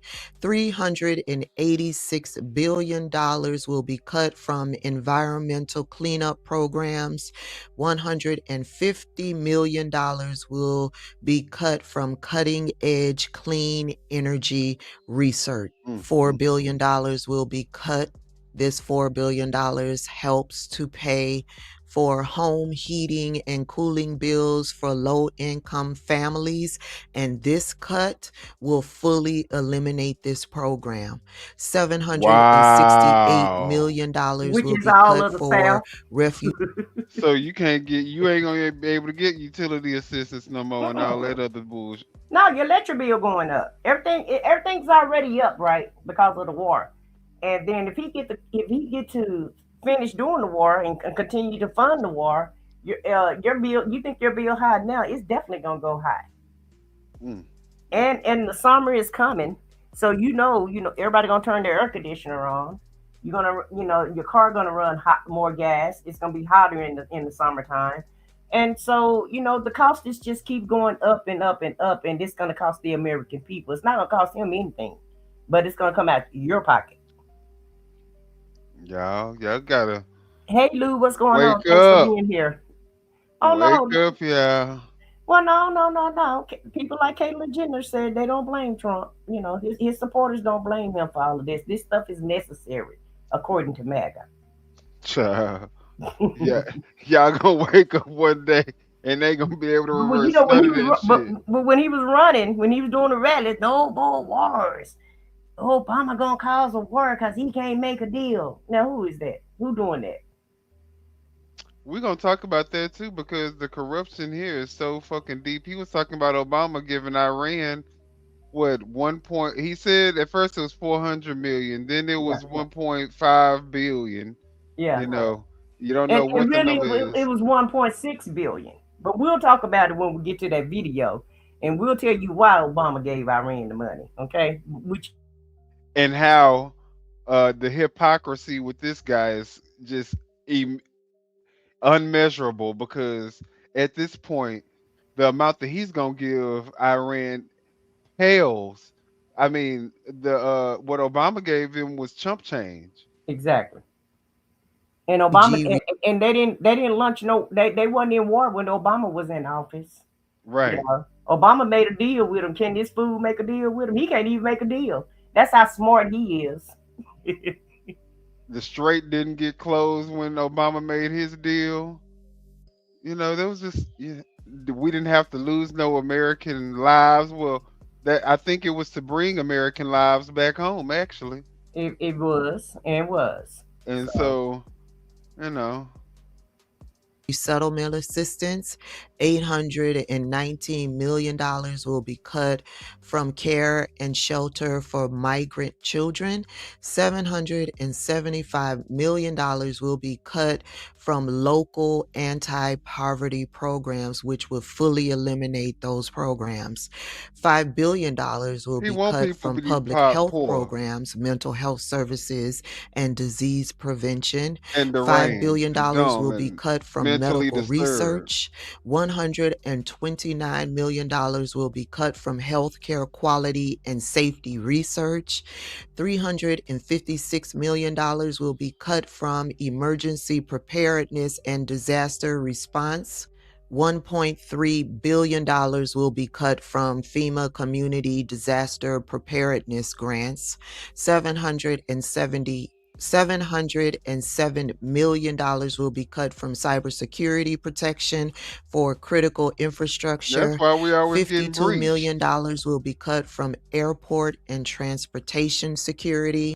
$40 million will be cut from protection against chemical and biological weapons threats Oh, he want programs. us to get attacked. $53 million will be cut from funding for homeland security operations.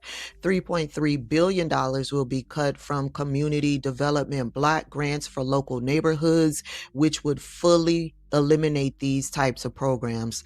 $1.3 billion will be cut from affordable housing construction grants, which would fully eliminate these programs. $393 million will be cut from programs to reduce homelessness.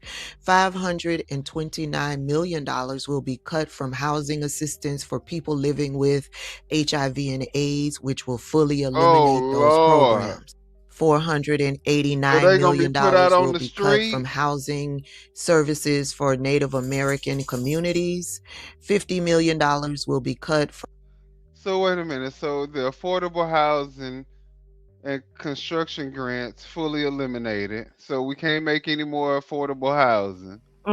Live on the streets. Programs to reduce homelessness is eliminated. Stay on the streets. The housing assistance that people living with HIV/AIDS get, meaning I'm sure that they probably get free housing. Just spread that around. Is just what is going on? Just let that go. Yeah. Don't worry about all that. Just put them on the streets to roll put them on the streets to freely. roll, spread it around so everybody can have it. What is going on? What? Yeah. Housing it's crazy. It's crazy. Oh. No cybersecurity, so anybody can just hack your bank account, Right. email address, text messages, all Hell, they probably can't even trace who did it no more. Right. All foreign countries got free reign to all of your personal assets, to all of your private information. They can go there and wipe your bank account out anytime they feel like it. So just remember, when you do a digital transaction, you playing Russian roulette. That part. God damn it. When you send a private text message or email, it ain't private no more, Who's over there looking at emails and shit? And then BB grants to help communities build more housing, which would fully eliminate these programs. $60 million will be cut from enforcement of fair housing and anti-discrimination laws. $58 million will be cut from home buyer and renter counseling services, which would fully eliminate these programs. $45 million will be cut for renewable energy development programs, which would also fully eliminate those programs. $1.7 billion will be cut for grants for local law enforcement and public safety. $20 million will be cut for civil rights mediation and legal access programs, which would fully eliminate these programs. $1.6 billion will be cut for job training for at-risk youth, which would fully eliminate these programs. $395 million will be cut for job programs for low-income seniors, which would fully eliminate these programs. $234 million will be cut for worker safety and labor protection. $101 million will be cut for enforcement of equal pay and workplace anti-discrimination laws. $46 million will be cut for programs to combat child labor and forced labor abroad.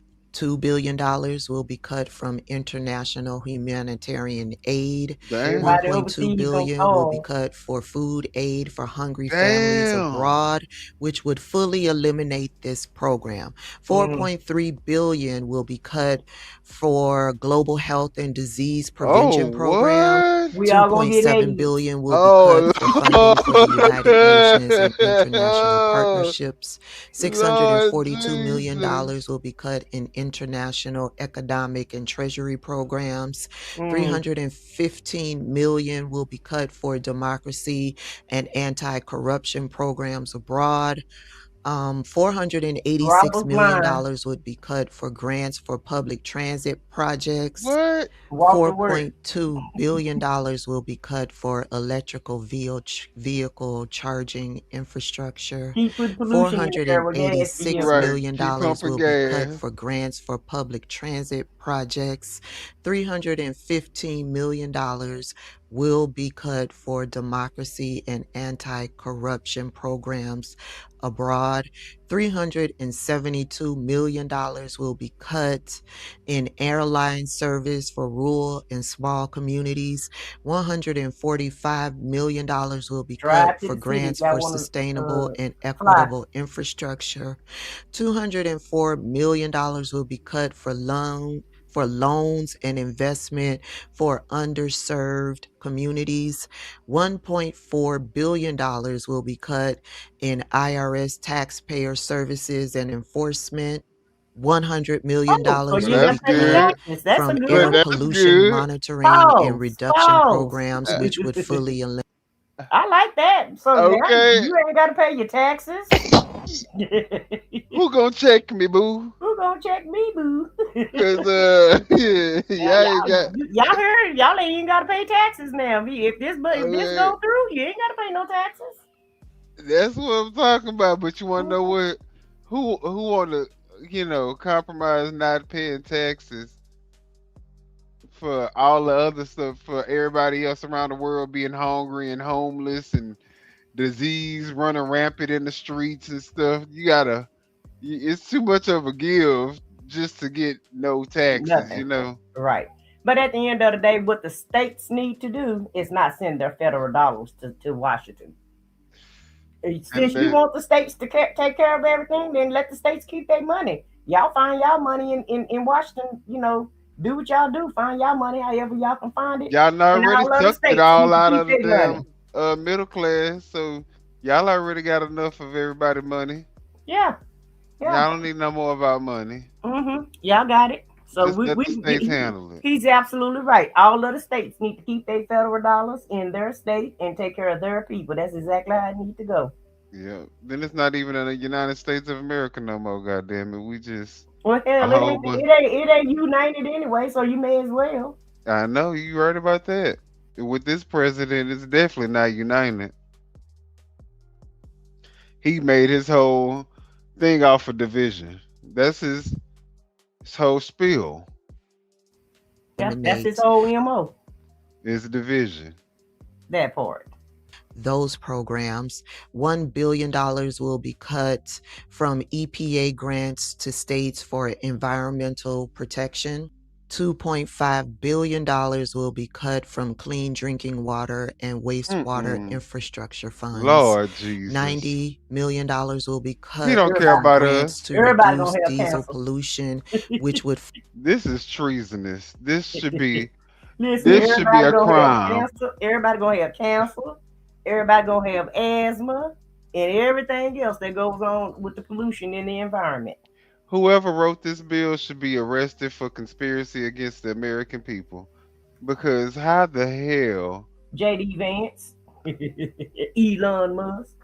Everybody involved should be in jail. Because this should be a crime. Who told them who gave them the right to decide where our taxpayer dollars go? And they can cut programs that the taxpayers help fund. Well, he already gave us the answer. He said for the states to keep their own money and take care of their own people. Wow. So he fully gave us the answer. Yeah, states take heed, but shit, if it depends, you know, Texas is a pretty much red state, so I don't know how our funds would be, you know, It's gonna look managed. like this line of things you going down right now. It's gonna look like this. Yeah, exactly. That's exactly how Texas So and we the can rest help. and the rest of the South, the whole entire South will look just like this because they all stupid. Yeah. That's in office in the South, in my opinion. Eliminate these programs. $3.4 billion will be cut from NASA space and earth science research. $297 million will be cut from NASA technology innovation programs. And $1.1 billion will be cut from International Space Station operations. $143 million will be cut from STEM education programs. $309 million will be cut from small business development and entrepreneurship programs. And $170 million will be cut from small businesses administration operations. And last but not least, $158 million will be cut from loans for small businesses. Damn. And this Damn. is the long list that they intended to cut. That was what Doge was tasked to do. But Elon Musk had other plans for Doge, like stealing all of our information. Elon Musk didn't quite get to this. No. So Russ Voigt, who has now taken charge of Doge, the Office of Management and Budget, he is over that now. The OMB office this did this. is what they intend to cut in order to make up that $1.5 trillion that they want to send to military or the Department of War. That they want to send to BB I remember and Iran. during the campaign season in 2024, I begged people when they first started talking about cutting $2 trillion from the budget. I begged people to pay attention, because where did you think they were going to cut those dollars from? Now, if you ask me, there's a lot on that list where I'm like, why are we paying for that? Why are we paying for that? But there is a lot on that list that we should be paying for to improve the quality of life for Americans in this country. Yeah. Tabitha Mecca don't care about our life.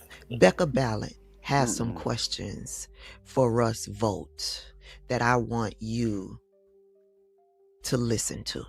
$7.6 billion in clean energy grants based on whether the recipient lived in a blue state. Yes or no?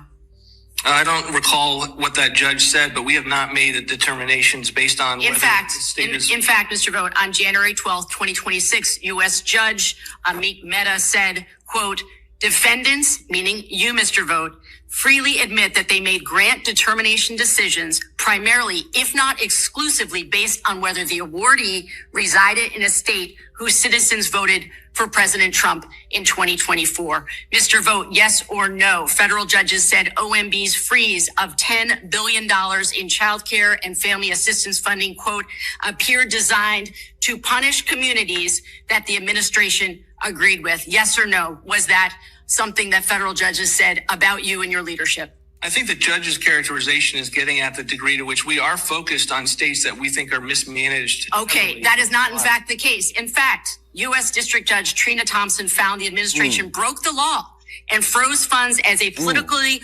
motivated move disguised as fraud prevention. So your characterization actually is false. Other courts have said that withholding congressionally approved funding is, quote, vindictive and unlawful. Courts have found that freezing funds create, quote, irreparable harm against the American people. And the GAO, the Government Accountability Office, the watchdog agency that investigates how federal agencies spend taxpayer dollars, has reported that you broke the law multiple times. And they have said that you have refused to spend money that was dedicated for Americans. The Constitution gives Congress the power to spend money and not the president. Mr. Vote, your actions clearly show that you want to cut federal funds from anyone who didn't vote for Donald Trump. Are you trying to get revenge on states that did not vote for your boss? No, of course not. What's interesting about the question is that Joe Biden withheld. Oh, for goodness sakes, can we please bring it back to my question? It was a yes or no question. Are you trying to get revenge against blue states because they did not support the president? Courts have said that, in fact, you did do that. That, in fact, you are being vindictive. In fact, you are punishing because of political persuasions. It's not members of Congress who suffer when you do an end run around Congress. That's not what I'm angry about. It's not about you taking the power away from us. It's that it's their money. It's their power. Of the people, by the people, and for the people. The House is closest to the people. So when you do an end run around Congress, you're taking Americans. They're going to cut programs that help the elderly. They're going to cut programs that help children. They're going to cut programs that help low-income Americans. They are going to cut programs that help disabled Americans. They are going to cut programs for the marginalized. They are going to cut programs that keep us safe and secure, whether it's at the airport or whether it's by tracking toxic chemicals. They're going to cut all of these programs. That's crazy. They're going to cut programs that help the elderly get food and keep lights on. They're going to cut all of these programs that keep you healthy mentally and physically. They're going to cut all of these programs so that they can fund war. And while they're cutting all of these programs, this is what Donald Trump is focused on doing. President Trump and the Department of Interior will submit plans for the United States Triumphal Arch, which will be an architectural masterpiece to celebrate our history right here in Washington, D.C.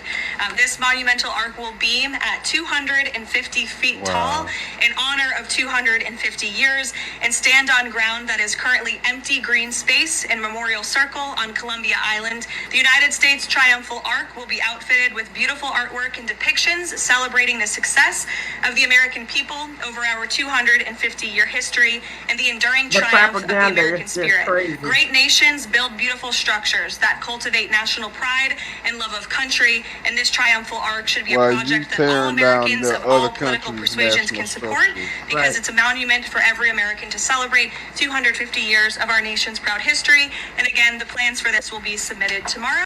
I don't mind that my tax dollars go to help anybody in this country acquire health care.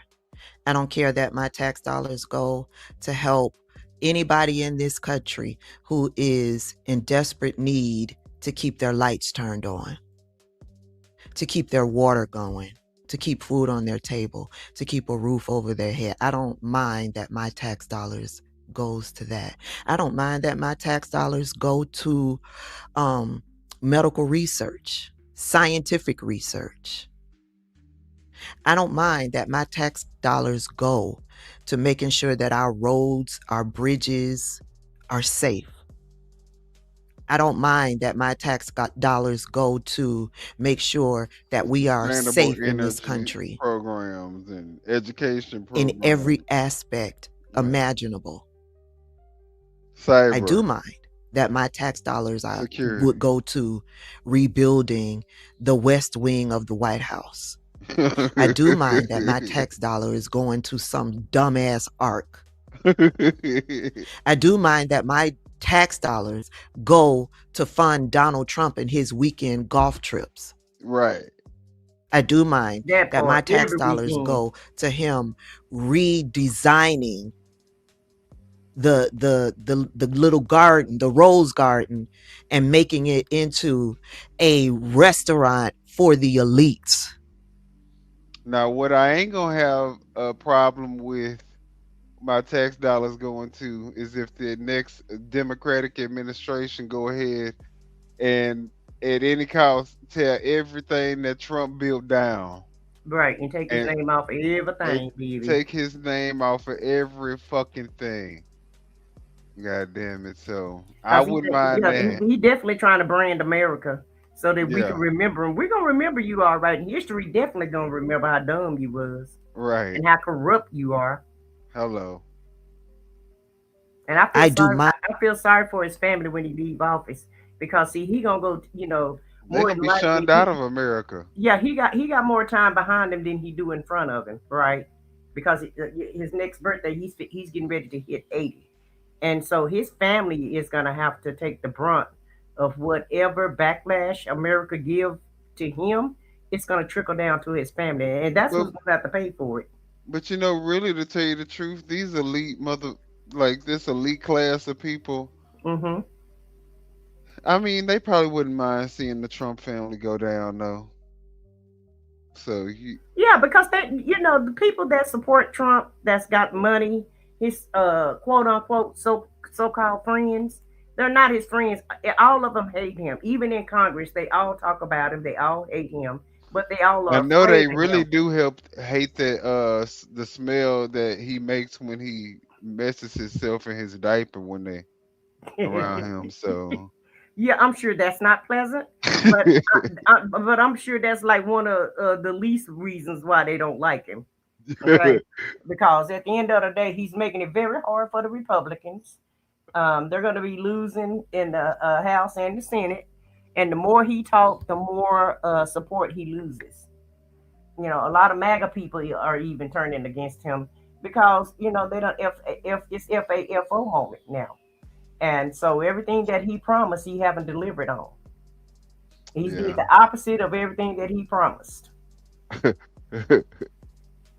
Mind that my tax dollars go to that. I do mind that my tax dollars went to this. I do mind that my tax dollars went to crabs and Pete Hegseth buying multi-million crab and steak and lobster and plants and expensive musical equipment and a whole $90 billion worth of all of this. I do mind that my tax dollars went to that. billion. That's crazy. And I'm sure he bought a bottle or two because he stayed drunk. So I think they forgot to put the alcohol that he buy with our tax dollars. And somebody said Joe Biden is the one that shit his pants, but it was never. If he did, it was never reported, sir. Okay. Nobody. If he did, nobody never smelt it, so it must have been a calm one. It wasn't full of McDonald's. Okay. Okay.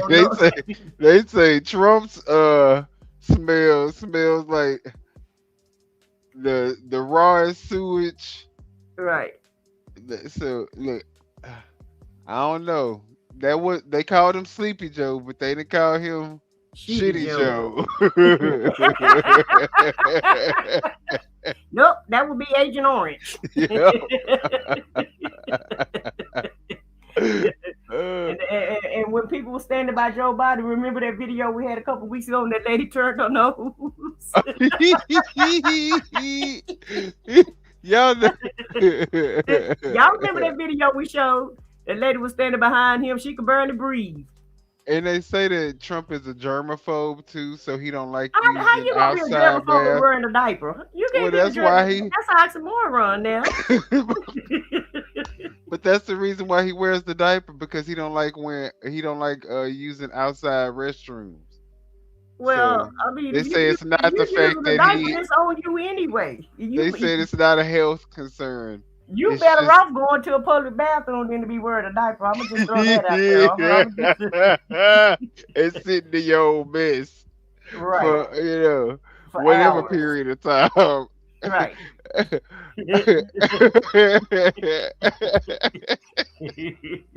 All right, well, let's get into age your shitty pants. I wonder if his shit is his or just his face. But That's exactly what I was gonna say. I wonder the same color. All right, but we're gonna get into Donald Trump going against the Pope, y'all. So the next video is going to be centered around not only, of course, Donald Trump going against the Pope, but JD Vance also trying to support Trump in that fight. So he got Trump's back. They about to go all in on the Pope. The Pope don't know what he got coming for him, because our administration don't back down from no Pope. The Pope said he is not scared of none of them, so they can say whatever they want to say. And really, they barking up the wrong tree. That's one person that you don't want to mess with is the Pope. I would think so, but these people they said the Pope is fair game, I guess. Well, okay, fair game. No, he's not. He's not like everybody else. You go around messing with anybody you want to mess with, but I wouldn't be messing with nobody that's close to the Lord. Then good night, Alice. Thank you for joining us. Yeah, the Pope is not a person that you want to mess with. Okay. Right. He got the third straight day, President Trump is criticizing the Pope. The president told an Italian newspaper that the pontiff, quote, doesn't understand and shouldn't be talking about war because he has no idea what's happening. Pope Leo has opposed the war with Iran, saying that Jesus rejects war. Meantime, the highest-ranking Catholic in the U.S. government is now weighing in. Vice President J.D. Vance, who's writing a book about finding his faith and Catholicism, said this on Fox News. We certainly have a good relationship with the Vatican, but we're also going to disagree on substantive questions from time to time. I think that's a totally reasonable thing. I certainly think that in some cases, it would be best for the Vatican to stick to matters of morality, to stick to matters of what's going on in the Catholic Church, and let the President of the United States stick to dictating American public policy.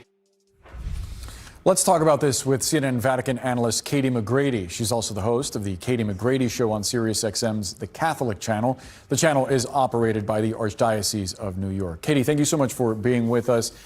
What does the Pope decide to speak about when it comes to world affairs? What does he decide? How does he go about deciding what to weigh in on? It's a great question. He's often obviously well informed. The Holy Father is not some sort of, locked away in a castle, unaware of the world's challenges and problems. He's a very well-connected, well-informed man. He's from Chicago. But he's not going to make pronouncements on everything. His personal opinion is not going to be announced on every single issue. In the case of this particular kerfuffle, the Holy Father was specifically asked at a press gaggle about President Trump's tweet about ending a civilization if a deal wasn't reached. And he said, obviously that can't stand. He wasn't the only global leader who spoke about that. It was widely condemned.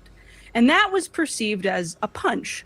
The Holy Father speaks about issues that he's asked directly about that obviously directly affect church affairs, but also he is a moral voice in the world. Think back to Pope Francis during the time of COVID, and he prayed for healing. Or think about Pope Benedict and John Paul II during Iraq and Afghanistan. So they will absolutely speak on issues of global affairs, both when asked and when they know they need to be a moral voice of authority, talking about common good, talking about peace. He's not late being the president is late night tweeting. The Pope is answering questions and praying. President Trump has claimed that Pope Leo was only put there by the church as a response to his presidency. I see you nodding and sort of laughing a little bit. What do you say to that? I mean, utterly absurd and ridiculous. I don't know how much main character energy you have to think you got the Pope elected.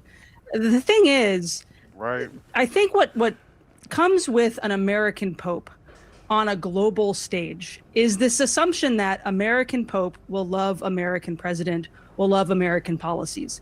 And Pope Leo XIV is probably the only American that could have gotten elected because of his global, not just connections, but his ministry, his background, his CV, his history. I think it's patently absurd, and I think we should call that out for what it was. This weird interjection of, well, I have some power over you. I put you in that position of power, so therefore you should be okay with what I'm doing. That's how it read. Right. And I mean, many Catholics were upset by that, because obviously we believe that the conclave is this not political thing. It is a very prayerful thing. And almost a year ago, we were covering that extensively here on CNN and talking about that. That was really out of line for the president to say that. Katie, a moment ago, you mentioned his predecessor, Pope Francis. How would you compare the approach from Pope Leo to Pope Francis when it comes to commenting on world affairs? Also a great question. Pope Francis was very shoot by the hip, kind of give a lot of general commentaries, especially on planes. He loved doing his press conference on planes. And sometimes that would get misinterpreted, or he was speaking from a very Argentinian, South American perspective. Leo has been a little more reserved. He's not been quiet. He certainly roared like Leo the lion, but has... You know what? It's so funny because even though I know this is like a bot, or just a coward.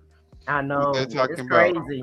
F the Pope, he's a traitor to the Catholics, and I'm like, Listen, I wouldn't even highlight that blasphemy. What is it called? Blasphemy. Blasphemy. But you want to know what? I Yes. think that it's important because MAGA is so stupid and cult-like that they think that MAGA it makes up the entire world. You see, they ain't got no real name to my user. Yeah, that's why I said I don't yeah. know if it's a bot or just a coward, but the whole thing about it is you can't hide from God. you can't hide from God God. know you wrote this message. You're going to have to answer to this message one day. And MAGA is willing to turn their back on the Pope, Right. just to support MAGA. Just to or support Trump. Agent Shitty Pants. Yeah, Agent Shitty Pants. These people they've lost the narrative. It's just, they lost the plot. It's just not working for them no more. It's cringe to be a part of MAGA now. Has done so. I mean, it always was to me, but I mean, now on the global stage, they are just the bottom of the barrel. Like, And I wonder what they're gonna do when Trump leaves, because ain't nobody else gonna be over MAGA like Trump is. He's a clown, and he's entertaining in so many ways. And so is JD y'all gonna make JD Vance y'all mean? Who gonna be the next Trump is what I wanna know. Who gonna take Trump's place? No matter. That's what I wanna know. In a little bit more of a measured way. And I think that's very appreciated. It's interesting that this comment is being made, stay in your lane, only comment on morality, just the church affairs. The Pope is never going to stay in a lane that somebody else puts him in. The Pope is the one who makes the lanes. And honestly, the rest of the world should get on board because he is going to preach truth with a capital T and the gospel. And so, yes, they're very different. They are aligned, though, as all popes have been, aligned in preaching Jesus Christ and the truth. And that's going to ruffle feathers. It is mind-boggling that he wants to continue this. And yet it's totally within character. So it's not terribly surprising. But when you say, as he said, as you just read, that the Pope shouldn't talk about war, that's like saying the Fed chair shouldn't talk about the economy. I mean, like he is like part of the mission of him guiding his flock is to a place of peace, right? Like that is at core. So to say the Pope shouldn't talk about war just, I think, misunderstands what the Pope's reason for being is. And I think to take it personal that a Pope, any Pope, would have an anti-war message further misses the mark. Like, this is what, like, every pope what has they it. do. Yeah, this is what they do. Yeah, is it they shouldn't even speak be a out against war. They surprise. speak out against innocent lives being lost. Centuries ago, not so much, but recently, Yes, Really, modern your day damn popes conversation. tend to be against war, tend to be against human suffering and things like that. So it's like, you know, and I would just note this current pope is from Chicago. Like, he's made it clear that he's not going to back down in a few, you know, he said, I'm not scared of the Trump administration. So it's like, do we really want to back and forth? Let's start with that image, that AI image that the president put out. Why does it seem, or at least I'll just say, like, this feels different than other things that he has said and done that have been viewed by many as offensive to the faithful? Well, I don't know if you remember, on Palm Sunday, he did say that Jesus enters Jerusalem like a king with people cheering. And now look at me, they call me a king. So he made like a comparison to himself and Jesus at the beginning of Holy Week. Right. And then we have this image. To me, it's unmistakably an image of Jesus. What he's wearing, the rays coming from heaven, the light emanating from his hands, as Jesus the healer. So why would you put yourself as a healer? It seems to me that Donald Trump in our country and in the world has been anything but a healer. He's been a divider. He's been a sower of injustice, I'm afraid. And so maybe he's trying to reform his image by wanting to follow more like Jesus. I want to give him the benefit of the doubt, but it just landed really poorly. Yeah, it sure seemed to. And what he's saying about Pope Leo and Pope Leo speaking gospel, and the message that the Pope has been sending out and speaking out against the war with Iran, his view and attempt to depict the Pope as, I'll just say, it seems on some level like any other politician. Does this speak to what many have seen has become evident over the years of Donald Trump being a politician, which is just that him having somewhat of a fundamental misunderstanding of faith?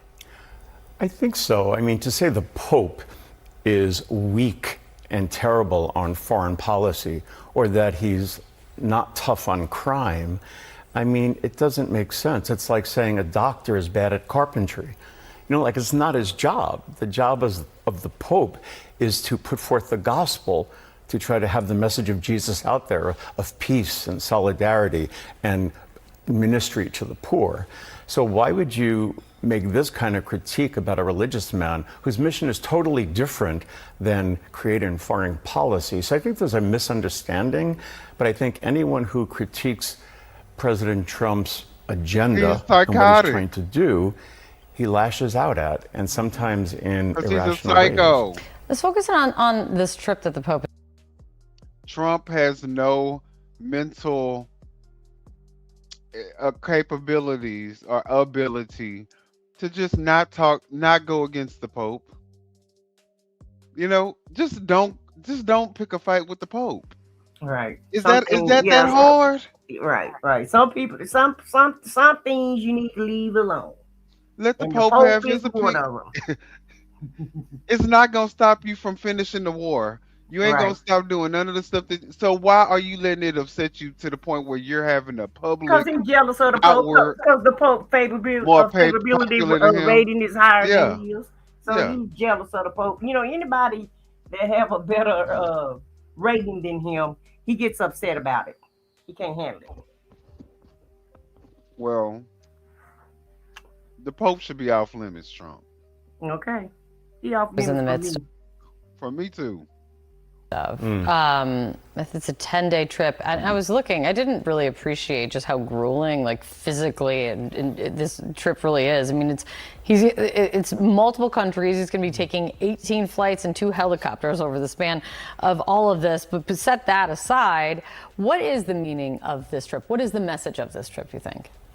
Well, he's choosing the 4 poorest countries of Africa, not the high-profile countries, the most war-ravaged countries right now. And he's trying to say that you matter, There's a lot of political oppression with the leaders in these countries. So it's a common theme of trying to liberate those who feel oppressed. He started, interestingly, in Algeria, and that's where the patron saint of his community, St. Augustine, he's an Augustinian, that's where Augustine was bishop. And he knelt at the tomb of Augustine on his first day. And Augustine created the just war theory. And Trump is saying this war is the just war. The Pope is saying no. So this image of him kneeling at the tomb of the one who created this just war theory, which goes against what Trump is saying, I think was a very important one and a very divinely serendipitous one. What are the chances that he's going to be there at that tomb on that day when all this emerges? So it was interesting to me, and I think it's a wonderful mission of him to go to these countries and choose these countries and speak as forcefully as he is. I ain't gonna lie to Pope. This outfit looked like if this could have been a red bomber jacket. Listen, you can say whatever. I got nothing to say about the Pope. But I will say this much. The Pope is poping. He's always been the Pope. Okay, he's always spoke about humanitarian crisis. He's always spoke against wars. He's the Pope for the world, not just for America. And for Trump to have a problem with him is ignorant, idiotic, crazy, deranged, unhinged, and just plain stupid. Exactly. Like what?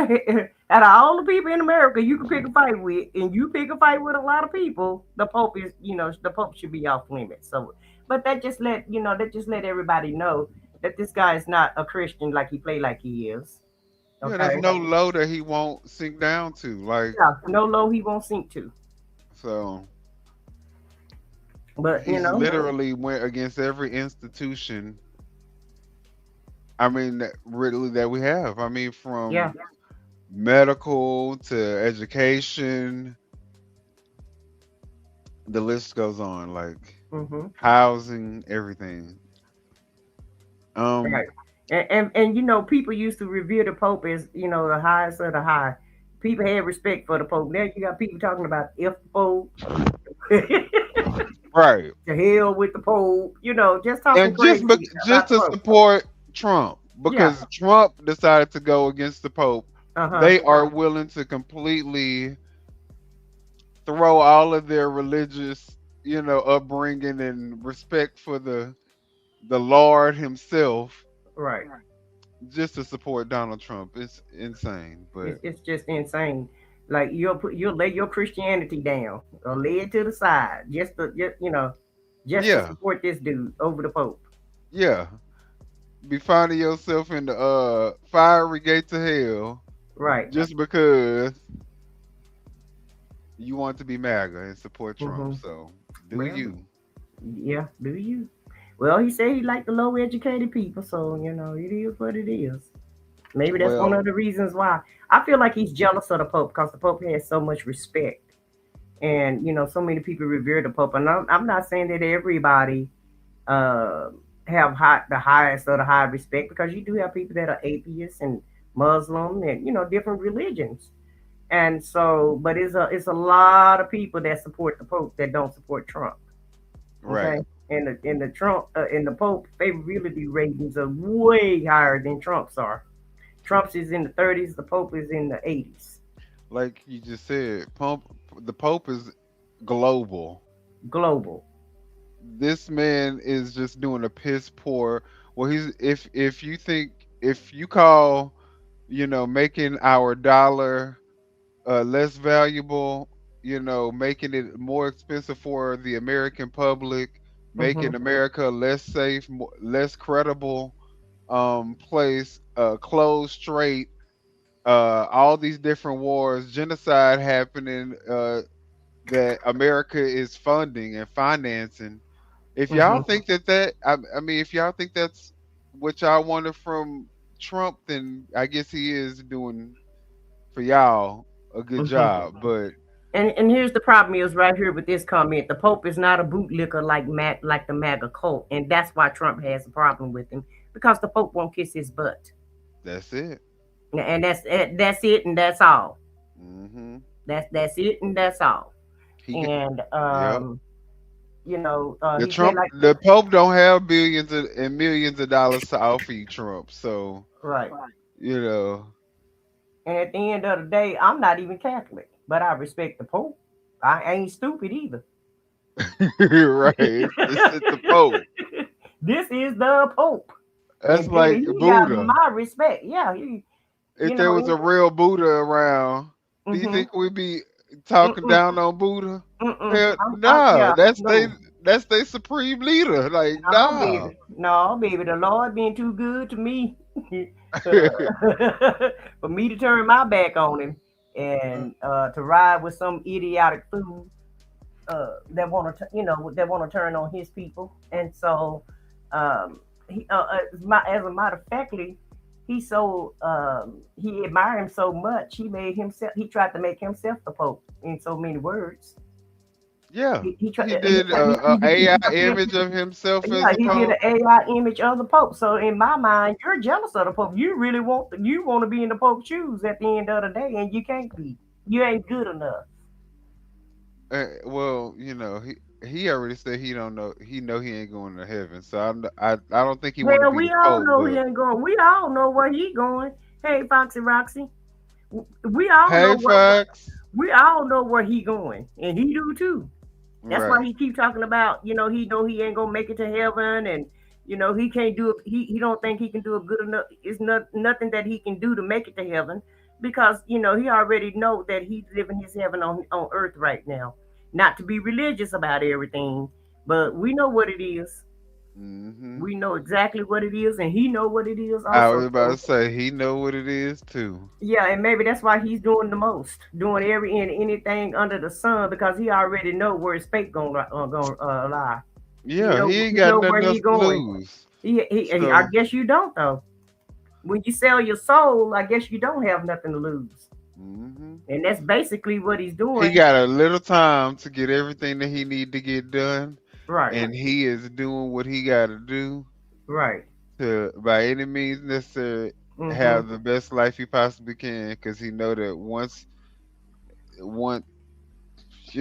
that final breath is taken, right, it's a wrap.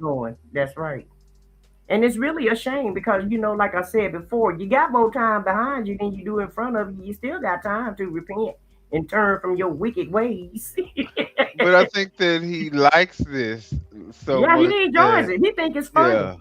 Yeah. He think it's funny. He think it's powerful. He think it makes him look like a strong man, and he looks stupid. Anybody go against the Pope like this, you look stupid in my mind, and that's my opinion. No, he definitely looks stupid. Yeah. I think that's the common sense opinion. Well, let's keep looking a little bit more at this Pope and Trump feud with looking at the Midas touches perspective. Mm-hmm. Leo XIV is furious at Donald Trump and his despicable regime of war criminals. Pope Leo XIV is in Cameroon, where he gave his most powerful speech yet, striking back at Donald Trump and Hegseth and the entire regime. This comes on the same day that Pope Leo XIV's brother in the United States just received death threats as Donald Trump and his regime continue to attack the Pope. Donald Trump sends proxies on American media to attack the Pope, and now Pope Leo XIV's brother is getting death threats. Now, this also comes as Pope Leo XIV is believed to have been getting death threats directly from Donald Trump and Trump's regime of war criminals. I said, this is very typical of Trump. Anytime you don't agree with him, then here come the threats. This old Godfather ass attitude. Running the country like as if he the Godfather the second. And how the hell you gonna send a threat to the Pope, brother? And why? And that's the whole thing. He thinks he can just intimidate anybody, and he's only sending those threats because the Pope is not afraid of him. Right.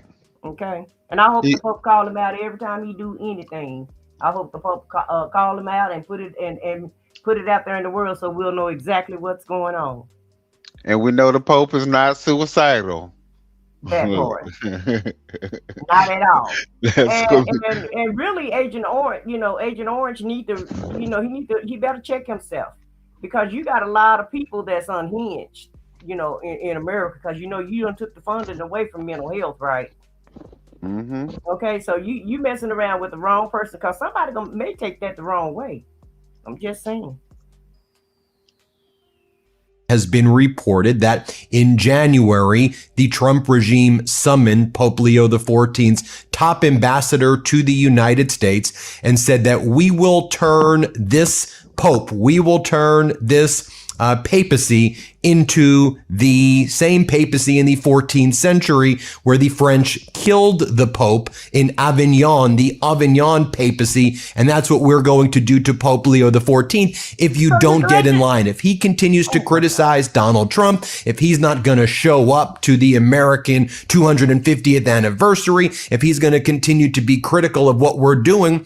Yeah, you remember the what happened to the French in the 14th century? That's what we're going in Avignon. That's what we're going to do here. So Pope Leo XIV, though, is not afraid. He's not deterred at all. In Cameroon, he just gave this speech moments ago where he called out. This is what he said. He said, "Blessed are the peacemakers, but woe to those who manipulate religion and the very name of God for their own military, economic, or political gain." And obviously he's talking about Trump and Hegseth and J.D. Vance. Vance converted to Catholicism. Watch Pope Leo XIV moments ago in Cameroon. Let's play it. Jesus told us, "Blessed are the peacemakers, but woe to those who manipulate religion in the very name of God for their own military, economic, or political gain, dragging that which is sacred into darkness and filth." Yes, my dear sisters and brothers, you who hunger and thirst for justice, who are poor, merciful, meek, and pure of heart, you who have wept, you are the light of the world. And then he doesn't stop there. Pope Leo XIV talks about how the world is being ravaged by a handful of tyrants. I think he's focused on Trump and Putin, but here, play this clip. And Netanyahu, here, play this clip right here. The world is being ravaged by a handful of tyrants, yet is held together by a multitude of supportive brothers and sisters. They are the descendants of Abraham, as numerous as the stars in the sky and the grains of sand on the seashore. Let us look into each other's eyes. We are this immense people. Peace is not something we must invent. It is something we must embrace by accepting our neighbor as our brother and as our sister. More from Pope Leo XIV. He talks about the masters of war pretend not to know that it takes only a moment to destroy. More powerful words. Here, play this clip. The masters of war pretend not to know that it takes only a moment to destroy. Yet often, a lifetime is often not enough to rebuild. They turn a blind eye to the fact that billions of dollars are spent on killing, on devastation, yet the resources needed for healing, education, and restoration are nowhere to be found. I'll just share with you another angle of this speech right here, where you can just see how loud and passionate this speech is in Cameroon and how fired up the people were there. Let's play this clip. Now, The suffering by your community has only made stronger your conviction that God has never abandoned us. In God, in His peace, we can always begin anew. Obviously, one of the people Pope Leo XIV was talking about is Pete Hegseth. And today, Hegseth was justifying the war crimes committed by Trump and Netanyahu by citing sermons, by citing the Pharisees and saying the media is like the Pharisees who went after Jesus. And he goes, when I was at church this weekend, it's just fascinating because I'm thinking how the media here that does fake news, they're like the Pharisees and they're like the people who attack Jesus. So now comparing Trump to Jesus, this is what is happening in this really religious extremist regime, war criminal regime of the Trump regime. Here, play Hegseth's clip right here. This past Sunday, I was sitting in church with my family, and our minister preached from the book of Mark, the 3rd chapter. And in the passage, Jesus entered a synagogue and healed a man with a withered hand. I said, did he understand? The Pharisees came to watch. And as the scripture reads, they came to see whether Jesus, would heal him, or he would heal him on the Sabbath, so that they might accuse him. You see, the Pharisees, the so-called and self-appointed elites of their time, they were there to witness, to write everything down, to report. But their hearts were hardened. Even though they witnessed a literal miracle, it didn't matter. They were only there to explain away the goodness in pursuit of their agenda. As the passage ends, the Pharisees went out and immediately held counsel against him, how to destroy him. I sat there. I want to know, how is he going to talk about Pharisees when is this the same one that quoted a Pulp Fiction movie, a prayer from Pulp Fiction? You remember that movie Pulp Fiction? This fool recited a prayer from Pulp Fiction. Exactly. But he gonna try to tell us about the Pharisees. The hell out of here with all of that. It's such propaganda in this administration. Nothing but propaganda. Yeah, the biggest propaganda machine, because they using all of our tax dollars to push it. Right. Propaganda and BS is basically what this is all about, this administration. And there's no, he probably just learned about the Pharisees yesterday, in my opinion. Right before he got on stage, he read about them, and now he decided that he want to, quote about them. But at the end of the day, you're the same one that quoted a fake poem from a damn movie. Right. So you can't tell us nothing, sir. In church, and I thought, our press are just like these Pharisees. And then he just continues to say, nothing gets foisted on Donald Trump. Here, play this clip. The idea of Operation Epic Fury, not a single thing has been foisted upon the President of the United States. President Trump makes his own decisions about the interests of this country and defending our interests, and then working with allies and partners, in this case, Israel, who's got a lot of will and a lot of capabilities, which we're grateful for. And then just more whining from Hegseth from this press conference. And you can see why he's being called out, not just by Pope Leo XIV, but everybody. I mean, this guy is an absolute lunatic. Let's play this clip. The hardened hearts of our press are calibrated only to impugn. I would ask you to open your eyes to the goodness, the historic success of our troops, the courage of this president, and this historic moment for a deal that could end the Iranian nuclear threat.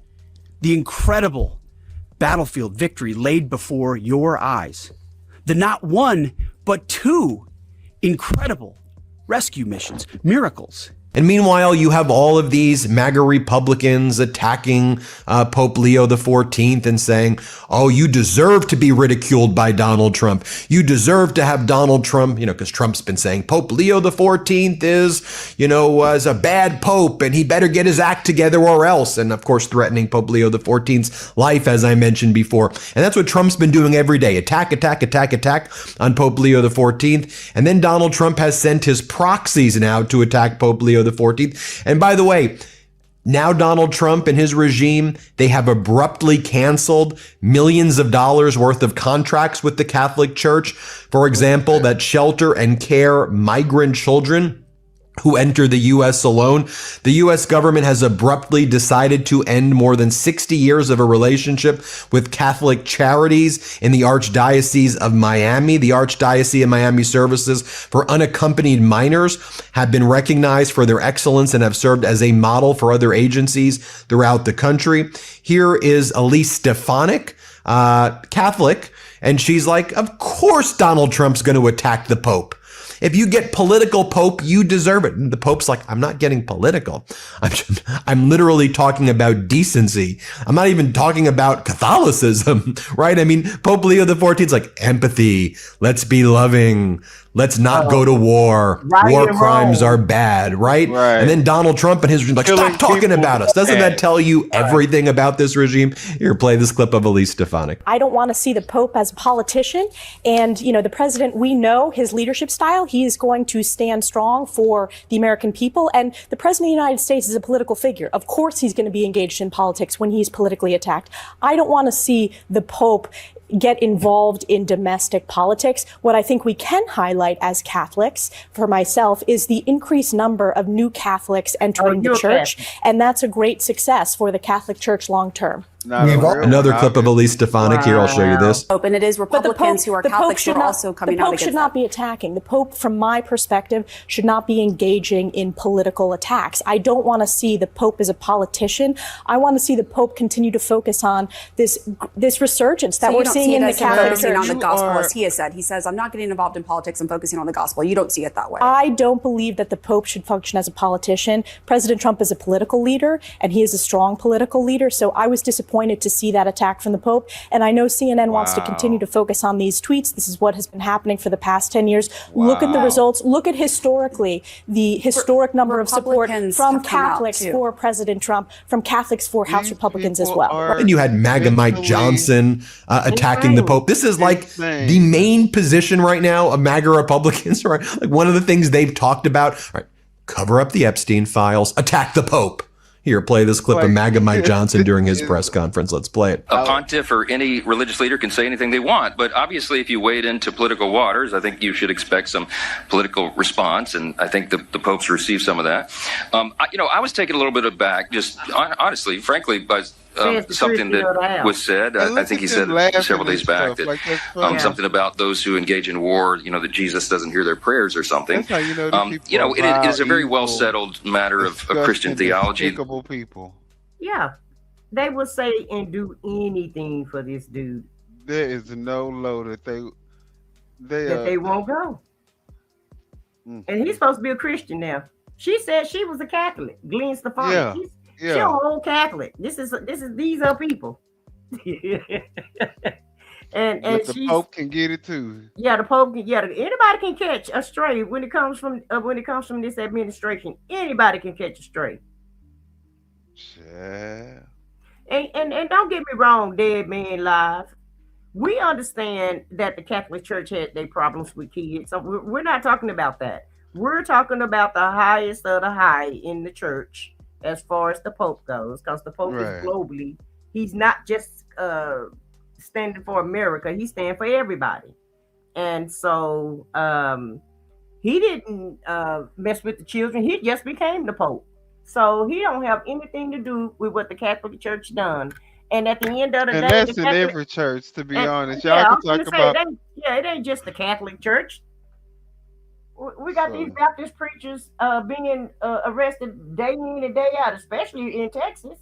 And it ain't even just like the touching part. These people have whole professional operations going on and shit. So whole trafficking organization going on in the churches.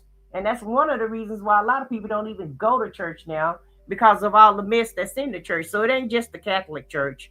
But if somebody is trying to do the right thing, until we get any proof that this Pope has done anything, then I think we should give him his just due and give him the respect that he needs.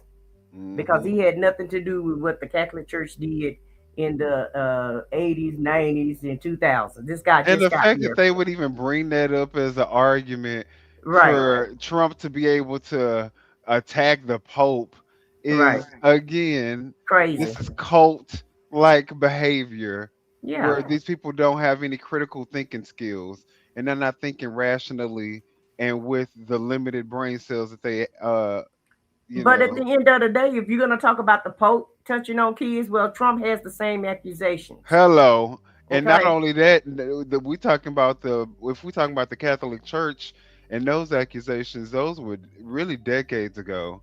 Right. Or, over a decade ago. This Trump is did this Trump's last reality. Okay. Like, this is what we are really living through, trying to figure out what Trump got going on with these little bitty kids. Exactly. And why are there 13 and 14-year-old women saying that he conspired with getting them abortion, making them kill their kids and stuff like And why is he in them files 38,000 times?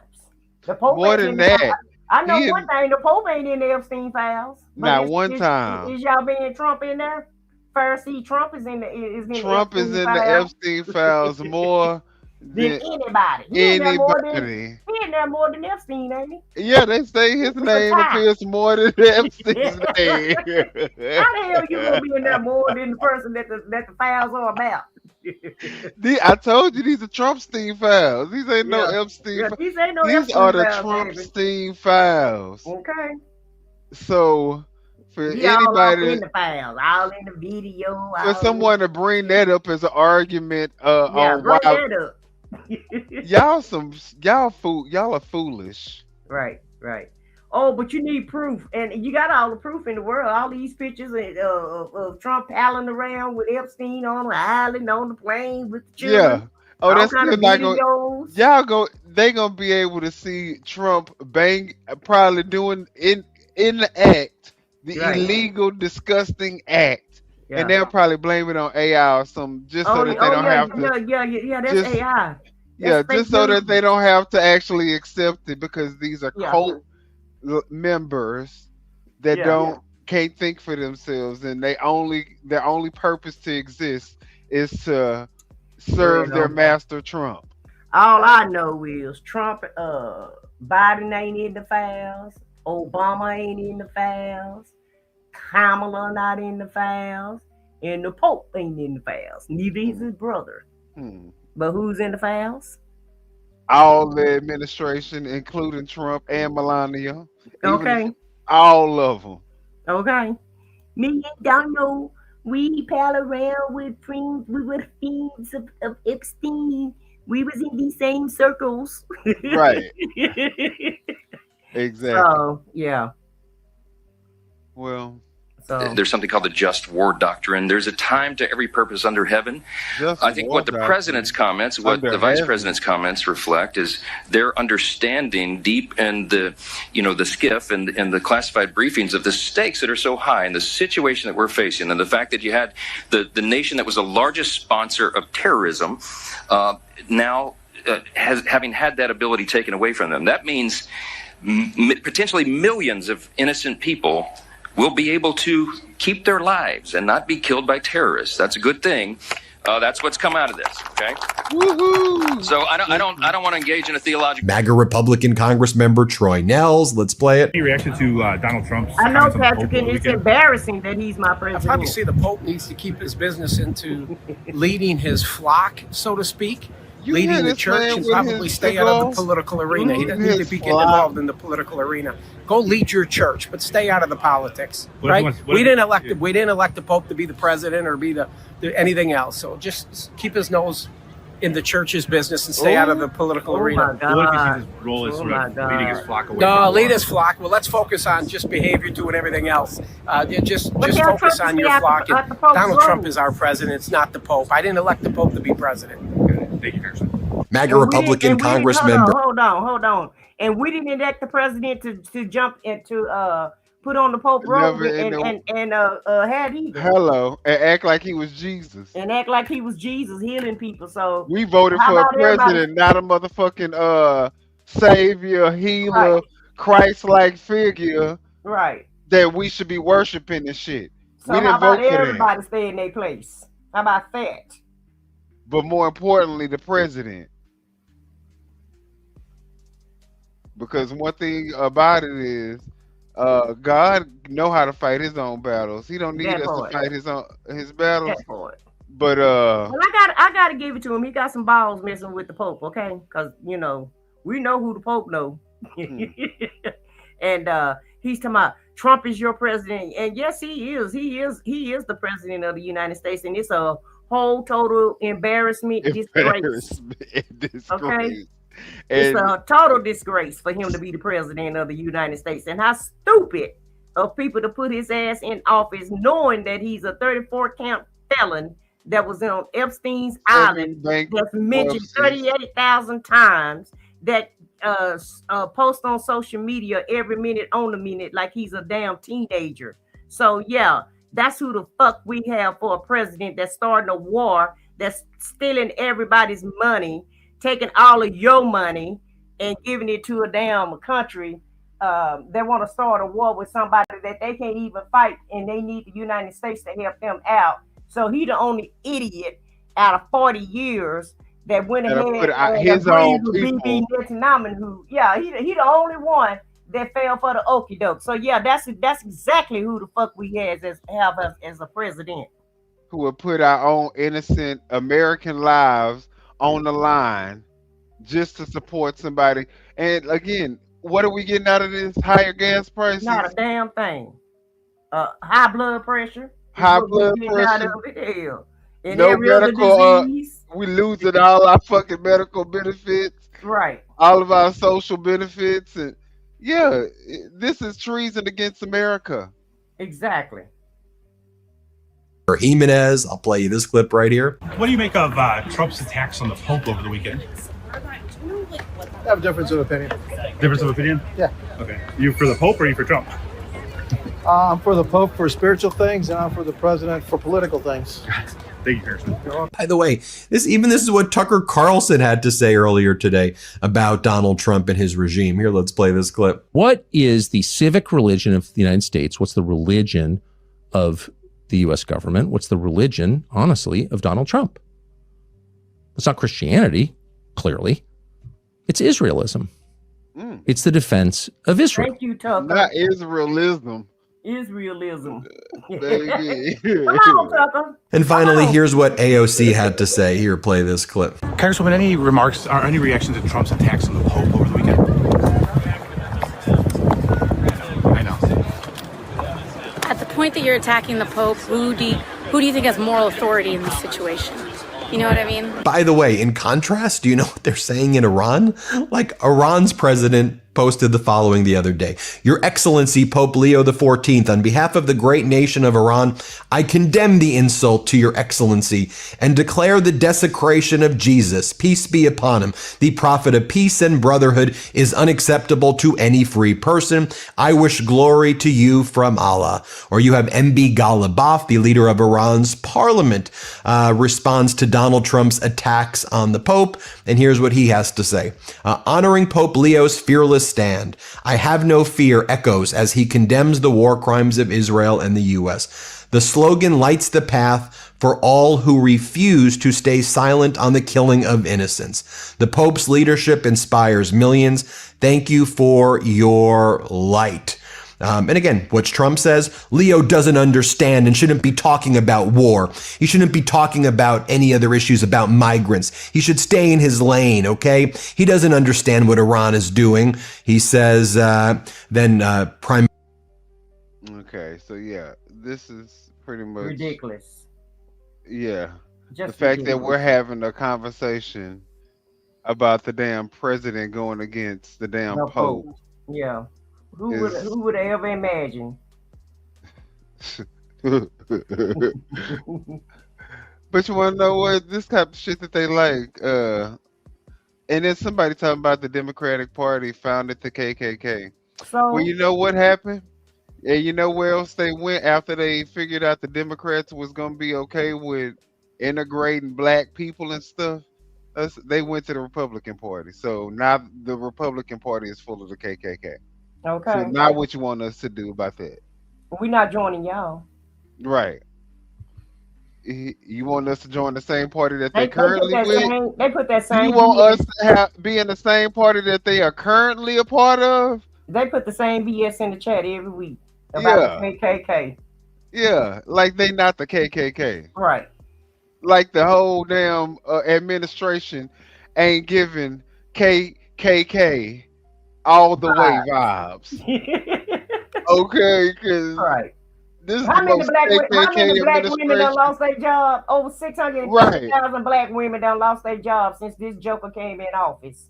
And you want to talk about the damn KKK? Hell out of here with all this. Like, come on now. We not them self-hating black people that be up on YouTube talking against their own people to grift off, grift y'all. Right. We could grift from y'all just by doing that, but no one's gonna sell their soul just to make a couple of bucks. We just want to show y'all how stupid and idiotic this administration is. Trump is the best. Mm-hmm. The best asshole, stupid fool is the best what he is. The best in stupidity. Yep. Who the hell goes after the Pope? The best dummy that Netanyahu could have found. Exactly. Let's look at. I know we have a few more videos to go. Let's go with Paul Gosar. Let's do Paul Gosar then. I think you have that.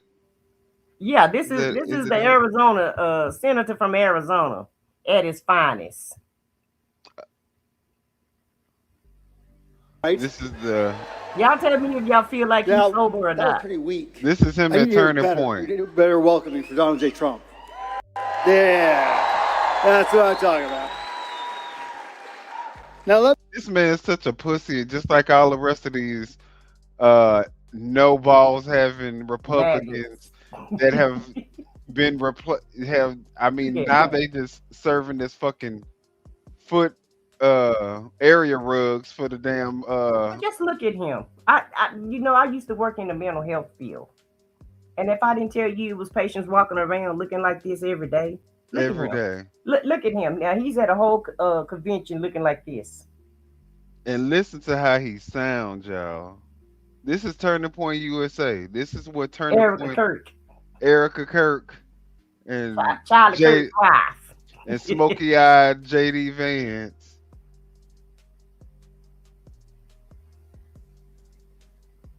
Oh, I gotta play it. My bad. Let me begin by saying that we couldn't even be doing this here tonight without the relentless work and the courage and the conviction of Turning Point USA and the people who built it into this movement it is today. Come on, give them a round of applause.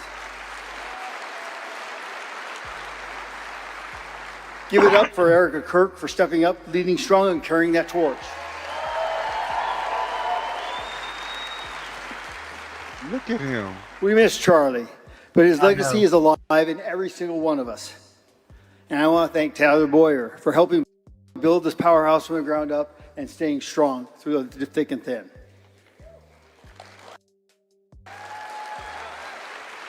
And we're the whole Senate. Ladies and gentlemen, I stand before you not just as a fighter for our values.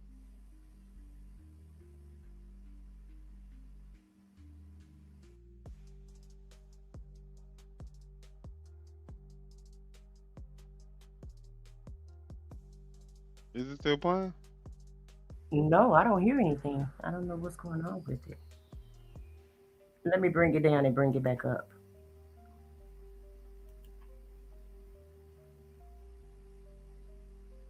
I don't know why it's clocking.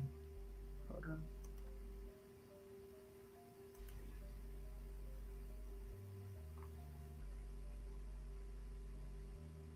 I don't know. It won't play. Every time I hit play, it leaves the stage for some reason.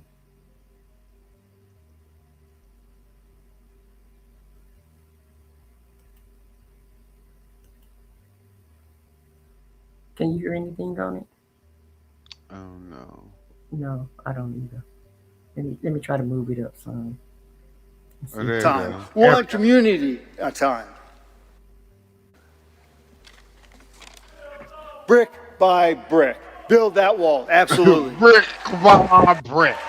Look how drunk he is. Disgusting. And here's the truth that the other side doesn't want you to admit to. If our base shows up, you can't even we talk. win, and we win big. Sir. And it's just that simple. If our people get out and our people vote, we win. We win. No gimmicks, no excuses. Turnout equals victory. So I'm not just here to give a speech. I'm here to issue a challenge to every single one of you and to the people who are not here. Do not just cheer.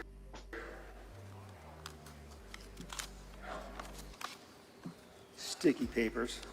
No, bitch, you just drunk. Don't just post. Don't just talk. Deliver votes. Bring 5 friends. Bring 10 neighbors. Bring your family. Well, mine I might not do. You know. No, not my family. Yeah. My family don't like me. Yeah. They know how much of a piece of shit I am. Right. What is going on? Why it won't play? Can you hear it? It's MAGA. They going against us. That they going against us? And the courage and the conviction of Turning Point USA and the people who built it into this movement it is today. Go on, give them a round of applause. Y'all should hit the like button and show MAGA we don't give a fuck about them. Give it up for Erica Kirk for stepping up, leading strong, and carrying that torch.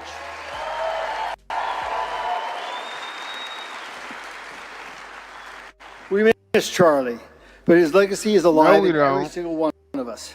Good riddance. And I want to thank Tyler Boyer for helping build this powerhouse from the ground up and staying strong through the thick and thin.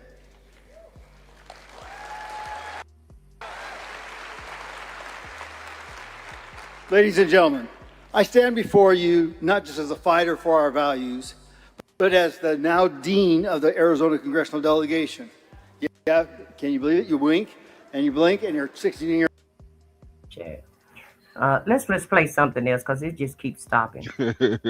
But we really. He's clearly drunk, y'all. Yeah, he's clearly drunk on stage here. His ass. And yeah, he might be something else. You know, I don't know because I mean, if you get to, this is sad, y'all. Y'all pray for MAGA.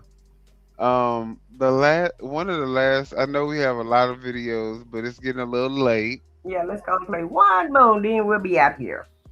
And so that one more that we're gonna play, I think, is gonna be about Michelle Obama. Yay! I'm glad you picked that one. Okay, let me go. Let's go ahead and go out with a bang. Yeah. There are versions of the country that happen. Yeah. Right. And the new version doesn't make the old one bad. It's necessary for growth. And I think we're in just a janky version, right? Yeah, janky's right. It's a janky version right now. Tonight, those comments from former First Lady Michelle Obama are drawing some criticism from the usual suspects on the right. Oh, child, you know she can't say nothing without Michelle Obama has some not so nice things to say about America. Michelle Obama. These people, they get triggered. Yeah. By out so much. If Michelle say good morning. Okay. If she say good morning, you know they. If she say good morning, my people.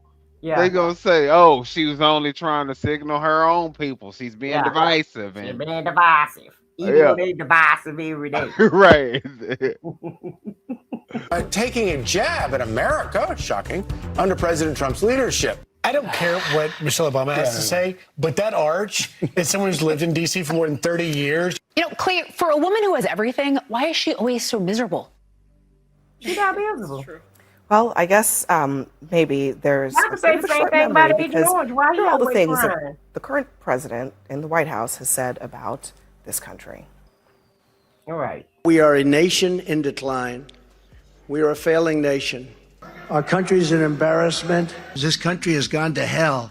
The American dream is dead. Portland is, I don't know how anybody lives there. Baltimore is a hellhole.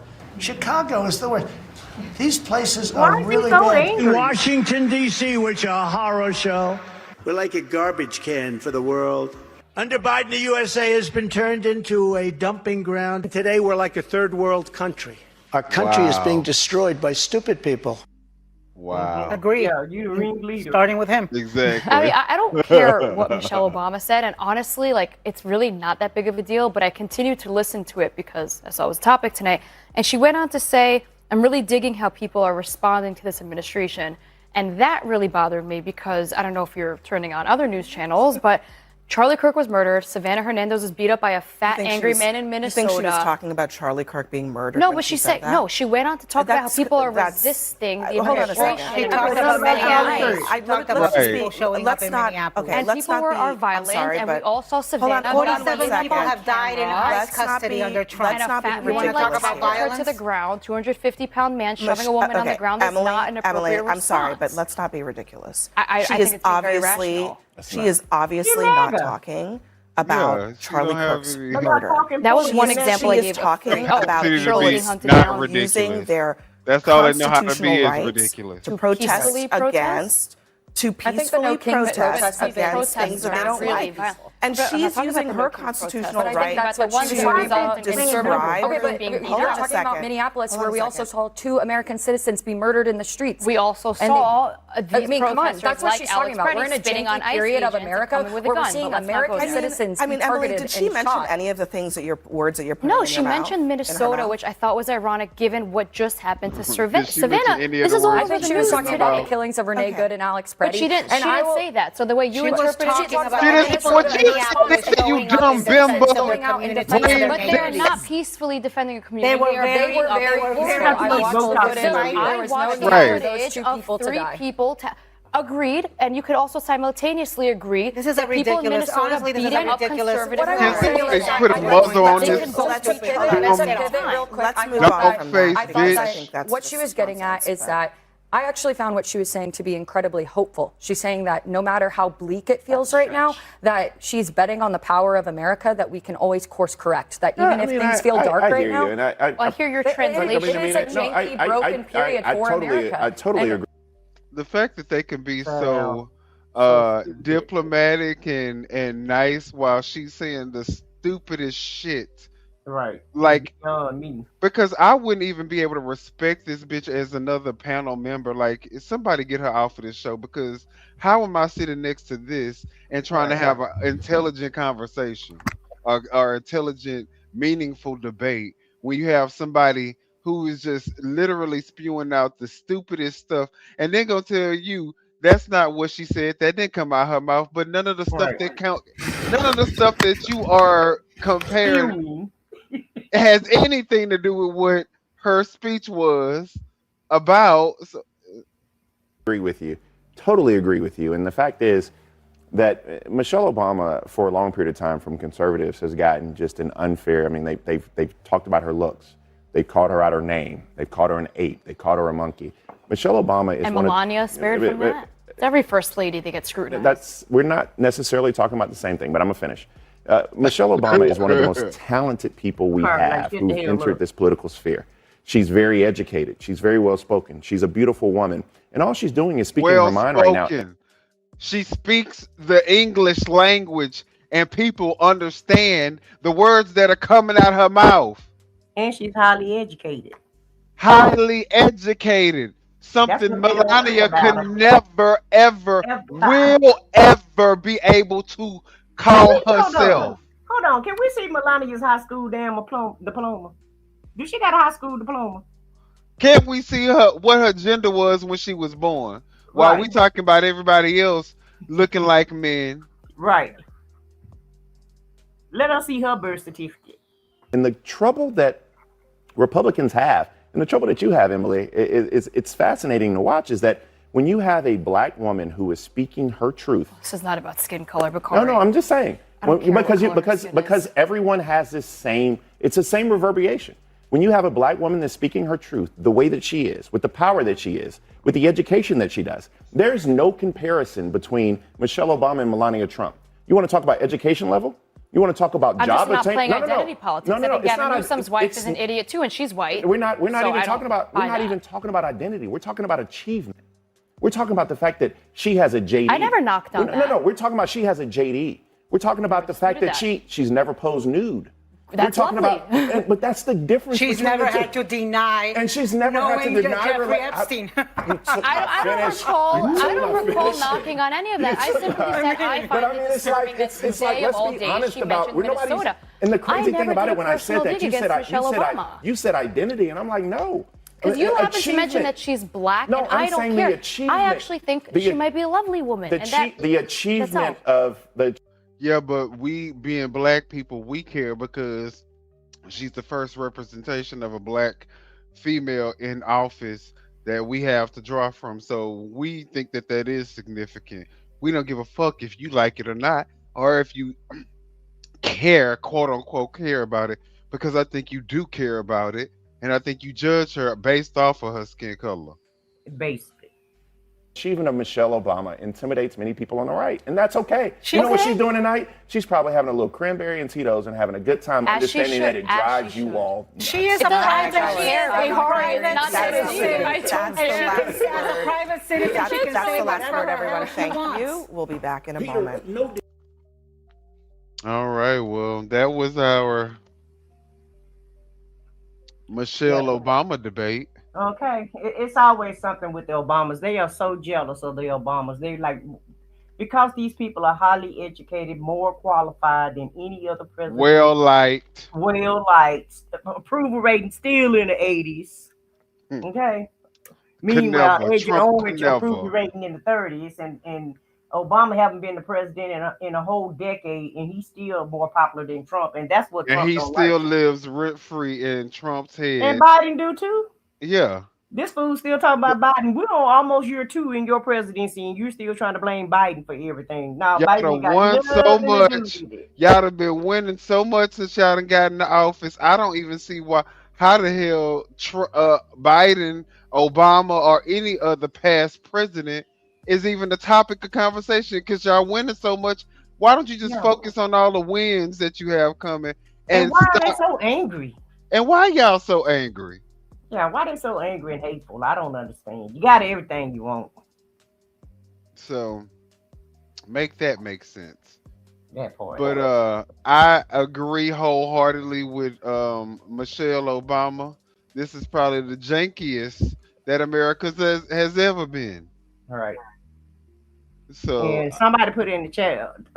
Michelle said she wasn't proud of America. Hell, I ain't proud of it either. Hello. We gotta live here. You take a poll, and I guarantee you, probably 85% of the black people that live in America are not proud of it. Look how we've been treated, along with other people of color. And so America just think that it's, they think that white. Is it proud to go around bullying other countries just because you can? You know what I'm saying? This is not anything to be proud of. Right. Is it proud to threaten another country, to wipe out another country's civilization? No. Why should we be proud of that? Right. Why should we be proud of being walked like fucking dogs by Netanyahu and drug into a war that we benefit nothing out of? What pride do you guys get taking that? And the way the economy is now, it is janky. The way that we live is janky. What's good about it? So, like I said, wholeheartedly agree with Michelle Obama. And in fact, if they say that Michelle Obama is against the damn country, like I said, then if she's if she's a starting point or any association with being against the country, then Donald Trump should be in jail, because he's the least for America. Right. He all about Israel. He don't give a damn about America. Don't give a damn. He's about himself, his pocketbooks, enriching his own family net worth, and serving the what his master Netanyahu tells him to do. Right. And you're absolutely right, Judy. Threatening war crimes right here in plain daylight, in plain sight, and nobody has nothing to say about it. And when it comes to the Democrats, I get it. Gas prices are high, all that other bullshit. We know what we got to deal with on a daily basis. The only thing y'all need to be campaigning on is making sure that y'all take Trump the fuck down And by the whole any means administration. necessary. Him The and all entire the administration and him. especially the cabinet. Especially the cabinet. No more APEC. Fuck APEC. Anybody who takes money from APEC is a traitor to the United States. And definitely, if you're a Democrat, those are the people that need to be shunned the fuck out. Right. When you Democrat and you taking APAC, then we're gonna have to send you packing. That's right. That's the and you don't need to be voting for nobody that ain't talking about investigations and jail time. Investigations, jail time. Investigations, jail time. Investigations, jail time. That's the only. Yeah, that's the Democratic campaign. Investigations and jail time. That part. We don't give a fuck about affordability shit. We gotta pay these high prices regardless. So, investigations and jail time. And let me just say something about these high ass prices. And just know, no matter who the president is next time, these prices ain't going nowhere. Every time they move the needle stay right where whoever move it stays right there. That's right. That's right. That's why I don't want to hear that bullshit lie about no affordability and y'all trying to fight for all that shit. I don't y'all really give a damn about that. Y'all don't have no plans on making it more affordable. So just be straight up and real with the American public, and we don't even bring it up. What all we need to hear is investigations and jail time. No more lies about, all the fake promises that you gonna make when you get in office. The only promise you need to make and keep is investigations, jail time, impeachment, any means necessary to get everybody, the entire administration out and they assets frozen. They better not have not one dime when they come out of jail. That's the type of conversation we need to be having. Exactly. With all this damn corruption going on. All this fucking corruption that the American taxpaying public gotta pay for. Now you go take a piece of bubble gum, they're gonna throw your ass in jail for 100 years. Yeah. You better not. If you're a regular citizen. If you're a regular citizen, you going to jail. But you you're Epstein class? Yeah. Oh shit. You just have to go to hell. You can that's all. That's it. That's it. You got free reign while you're here though. So all right, guys, that's our show for tonight. Let us know what we missed, what y'all think that we should have included. Maybe we got the plot wrong. Maybe we missing something. It's possible, we human. So y'all let us know in the chat if y'all agree, if y'all disagree, if y'all indifferent, if y'all just don't care. Let us know. We appreciate y'all being here. Oh yeah. Oh yeah. If y'all haven't done so already, make sure y'all subscribe to the channel. Also subscribe to I Said What I Said channel, which you can see the QR code should be at your on your top left of your screen, so you can just scan it with your phone and it should take you right to her channel to subscribe. We appreciate everybody for being here tonight with us and for participating in the chat. Hit the like button if you haven't done so already. And do you have any last words for our people? Well, y'all try to have a good night. It's been great. Really though, we get a kick out of doing these shows. I know a lot of y'all don't agree with us, and that's fine. But really, we just trying to inform the public about what's to come, what's going on, and how this administration is treating you. And if you don't agree with it, that's fine. We don't care about that. But we're gonna tell it like it is. We're gonna do some truth telling around here, and we're gonna tell it the way we see it. And as long as people like getting treated like trash and like they low IQ. Yeah. So. But at some point, we all gonna have to come together, though. If we're gonna try to rebuild this country and try to live a decent life and try to fix up We our gotta live neighborhood. together, y'all. Yeah, we got to live together, so we're gonna have to come together at some point. Today ain't the day, but at some point we're gonna have to try to come together and bring this corrupt administration down, because that's exactly what's going on—a bunch of corruption and bullshit. That's right. And people work too hard for that. I stand with Pope Leo. Yeah, everybody work too hard. Our tax dollars is going to crap, going to war, going to things that we don't even agree with. They're trying to draft the kids. They're trying to take away all the programs that benefit America. And we work too hard for that. Mm-hmm. And I stand with the real Jesus and the real Lord. Right. And with the Pope. Right. So if there's no other reason for y'all to not support him, just maybe because you love the Lord. Maybe that should be enough of a reason for you not to support this lunatic. But unfortunately, I don't think it is. So, but at the end of the day, to me, we just kind of living out the Bible times.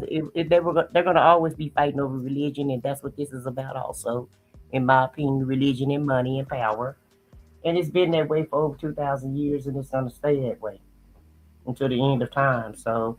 I don't know why we jumped in this mess, but hey, it is what it is. Well, we got a new subscriber, someone said. Oh, okay. So we appreciate that. We appreciate that. We appreciate you. We appreciate everybody in the chat, whether you agreed or not. We still appreciate you coming to the show. And make sure you hit the like button and subscribe to the channels. And I'm one person to admit, if I have a flaw or if somebody points something out, I can go ahead and own up to stuff. I would say we the last people that you can call sheep on the plantation. Because we not conforming to anybody. We know what's right, we know what's wrong. And I know one thing. The plantation has expanded to beyond just black people. I know y'all using these racial slurs and stuff like that. But today's plantation is everybody, and mostly everybody that's not elite. That's right. Okay, that's who the new plantation is, and that's who they plan to use, and that's what they're basically doing. You heard Donald Trump said the reason why he loves the Republicans because y'all stupid, lack brain cells, lack smarts and intelligence. Y'all can't critically think. Y'all just go out for whatever he says. If he shoots somebody in the middle of Times Square, y'all still gonna be rocking behind him. Those are just his words. That's how he feels about y'all. Yeah, because somebody probably did something wrong. They're gonna spin that narrative to make it right for him to do that. No matter what he does, they love to spin the narrative to make it right, to fit his narrative. In his actions. So let's get with the program. You MAGA maggots gonna have to convert at some point anyway. He's gonna force y'all to do it. You might as well go ahead and do it now and get on the right side of history. Start being nice to us. Right. Yeah, go ahead and break the curse and start being nice to us and subscribe to our channel. Continue to listen to us, because we trying to tell y'all some good stuff now. We ain't lying to you. And we ain't. So until the next show, guys, we will see y'all on the next one. Take care. Good night. Stay safe. Yeah, you know what time it is. No scripts, no filters, no fear. We said what we said and meant that. Off the record, yeah, we keep it real. No filter shit, we say what we feel. Politics, stories, truth on display. Come on. We talk that talk in our own way. Off the record, Minion the guy, let's go. Foxy 2 Roxy 3, she go hard. I swear on everything that is exactly what he said right here in the studio. That is the funniest thing I have heard all week. So hard. Lizzie with the facts, she never miss. Nah. I said what I said, that's the twist. Off the record, yeah. Come and catch the vibe. Where real ones talk and the truth survive.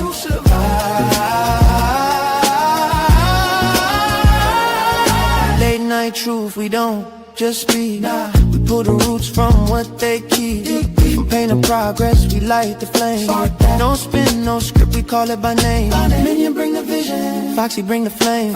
Lizzie drop a seat, it'll never be the same. Never. I said what I said, say it loud, no shame. We take the truth global, remember the name. No apologies, no disguise. Just soul and purpose in our eyes.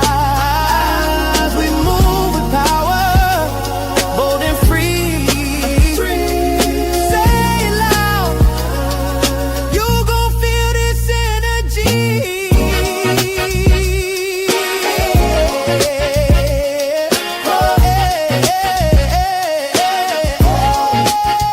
Energy, energy, yeah. Energy, yeah. Energy, yeah.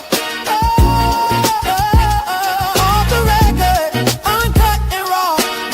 You say the things you wish you saw. I said what I said, Foxy, Lizzie, Minion, the guy. This the realest show you ever saw. Off the record.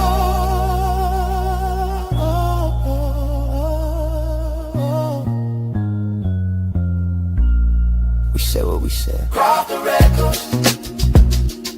Yeah.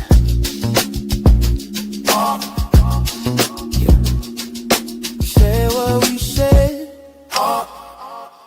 The record.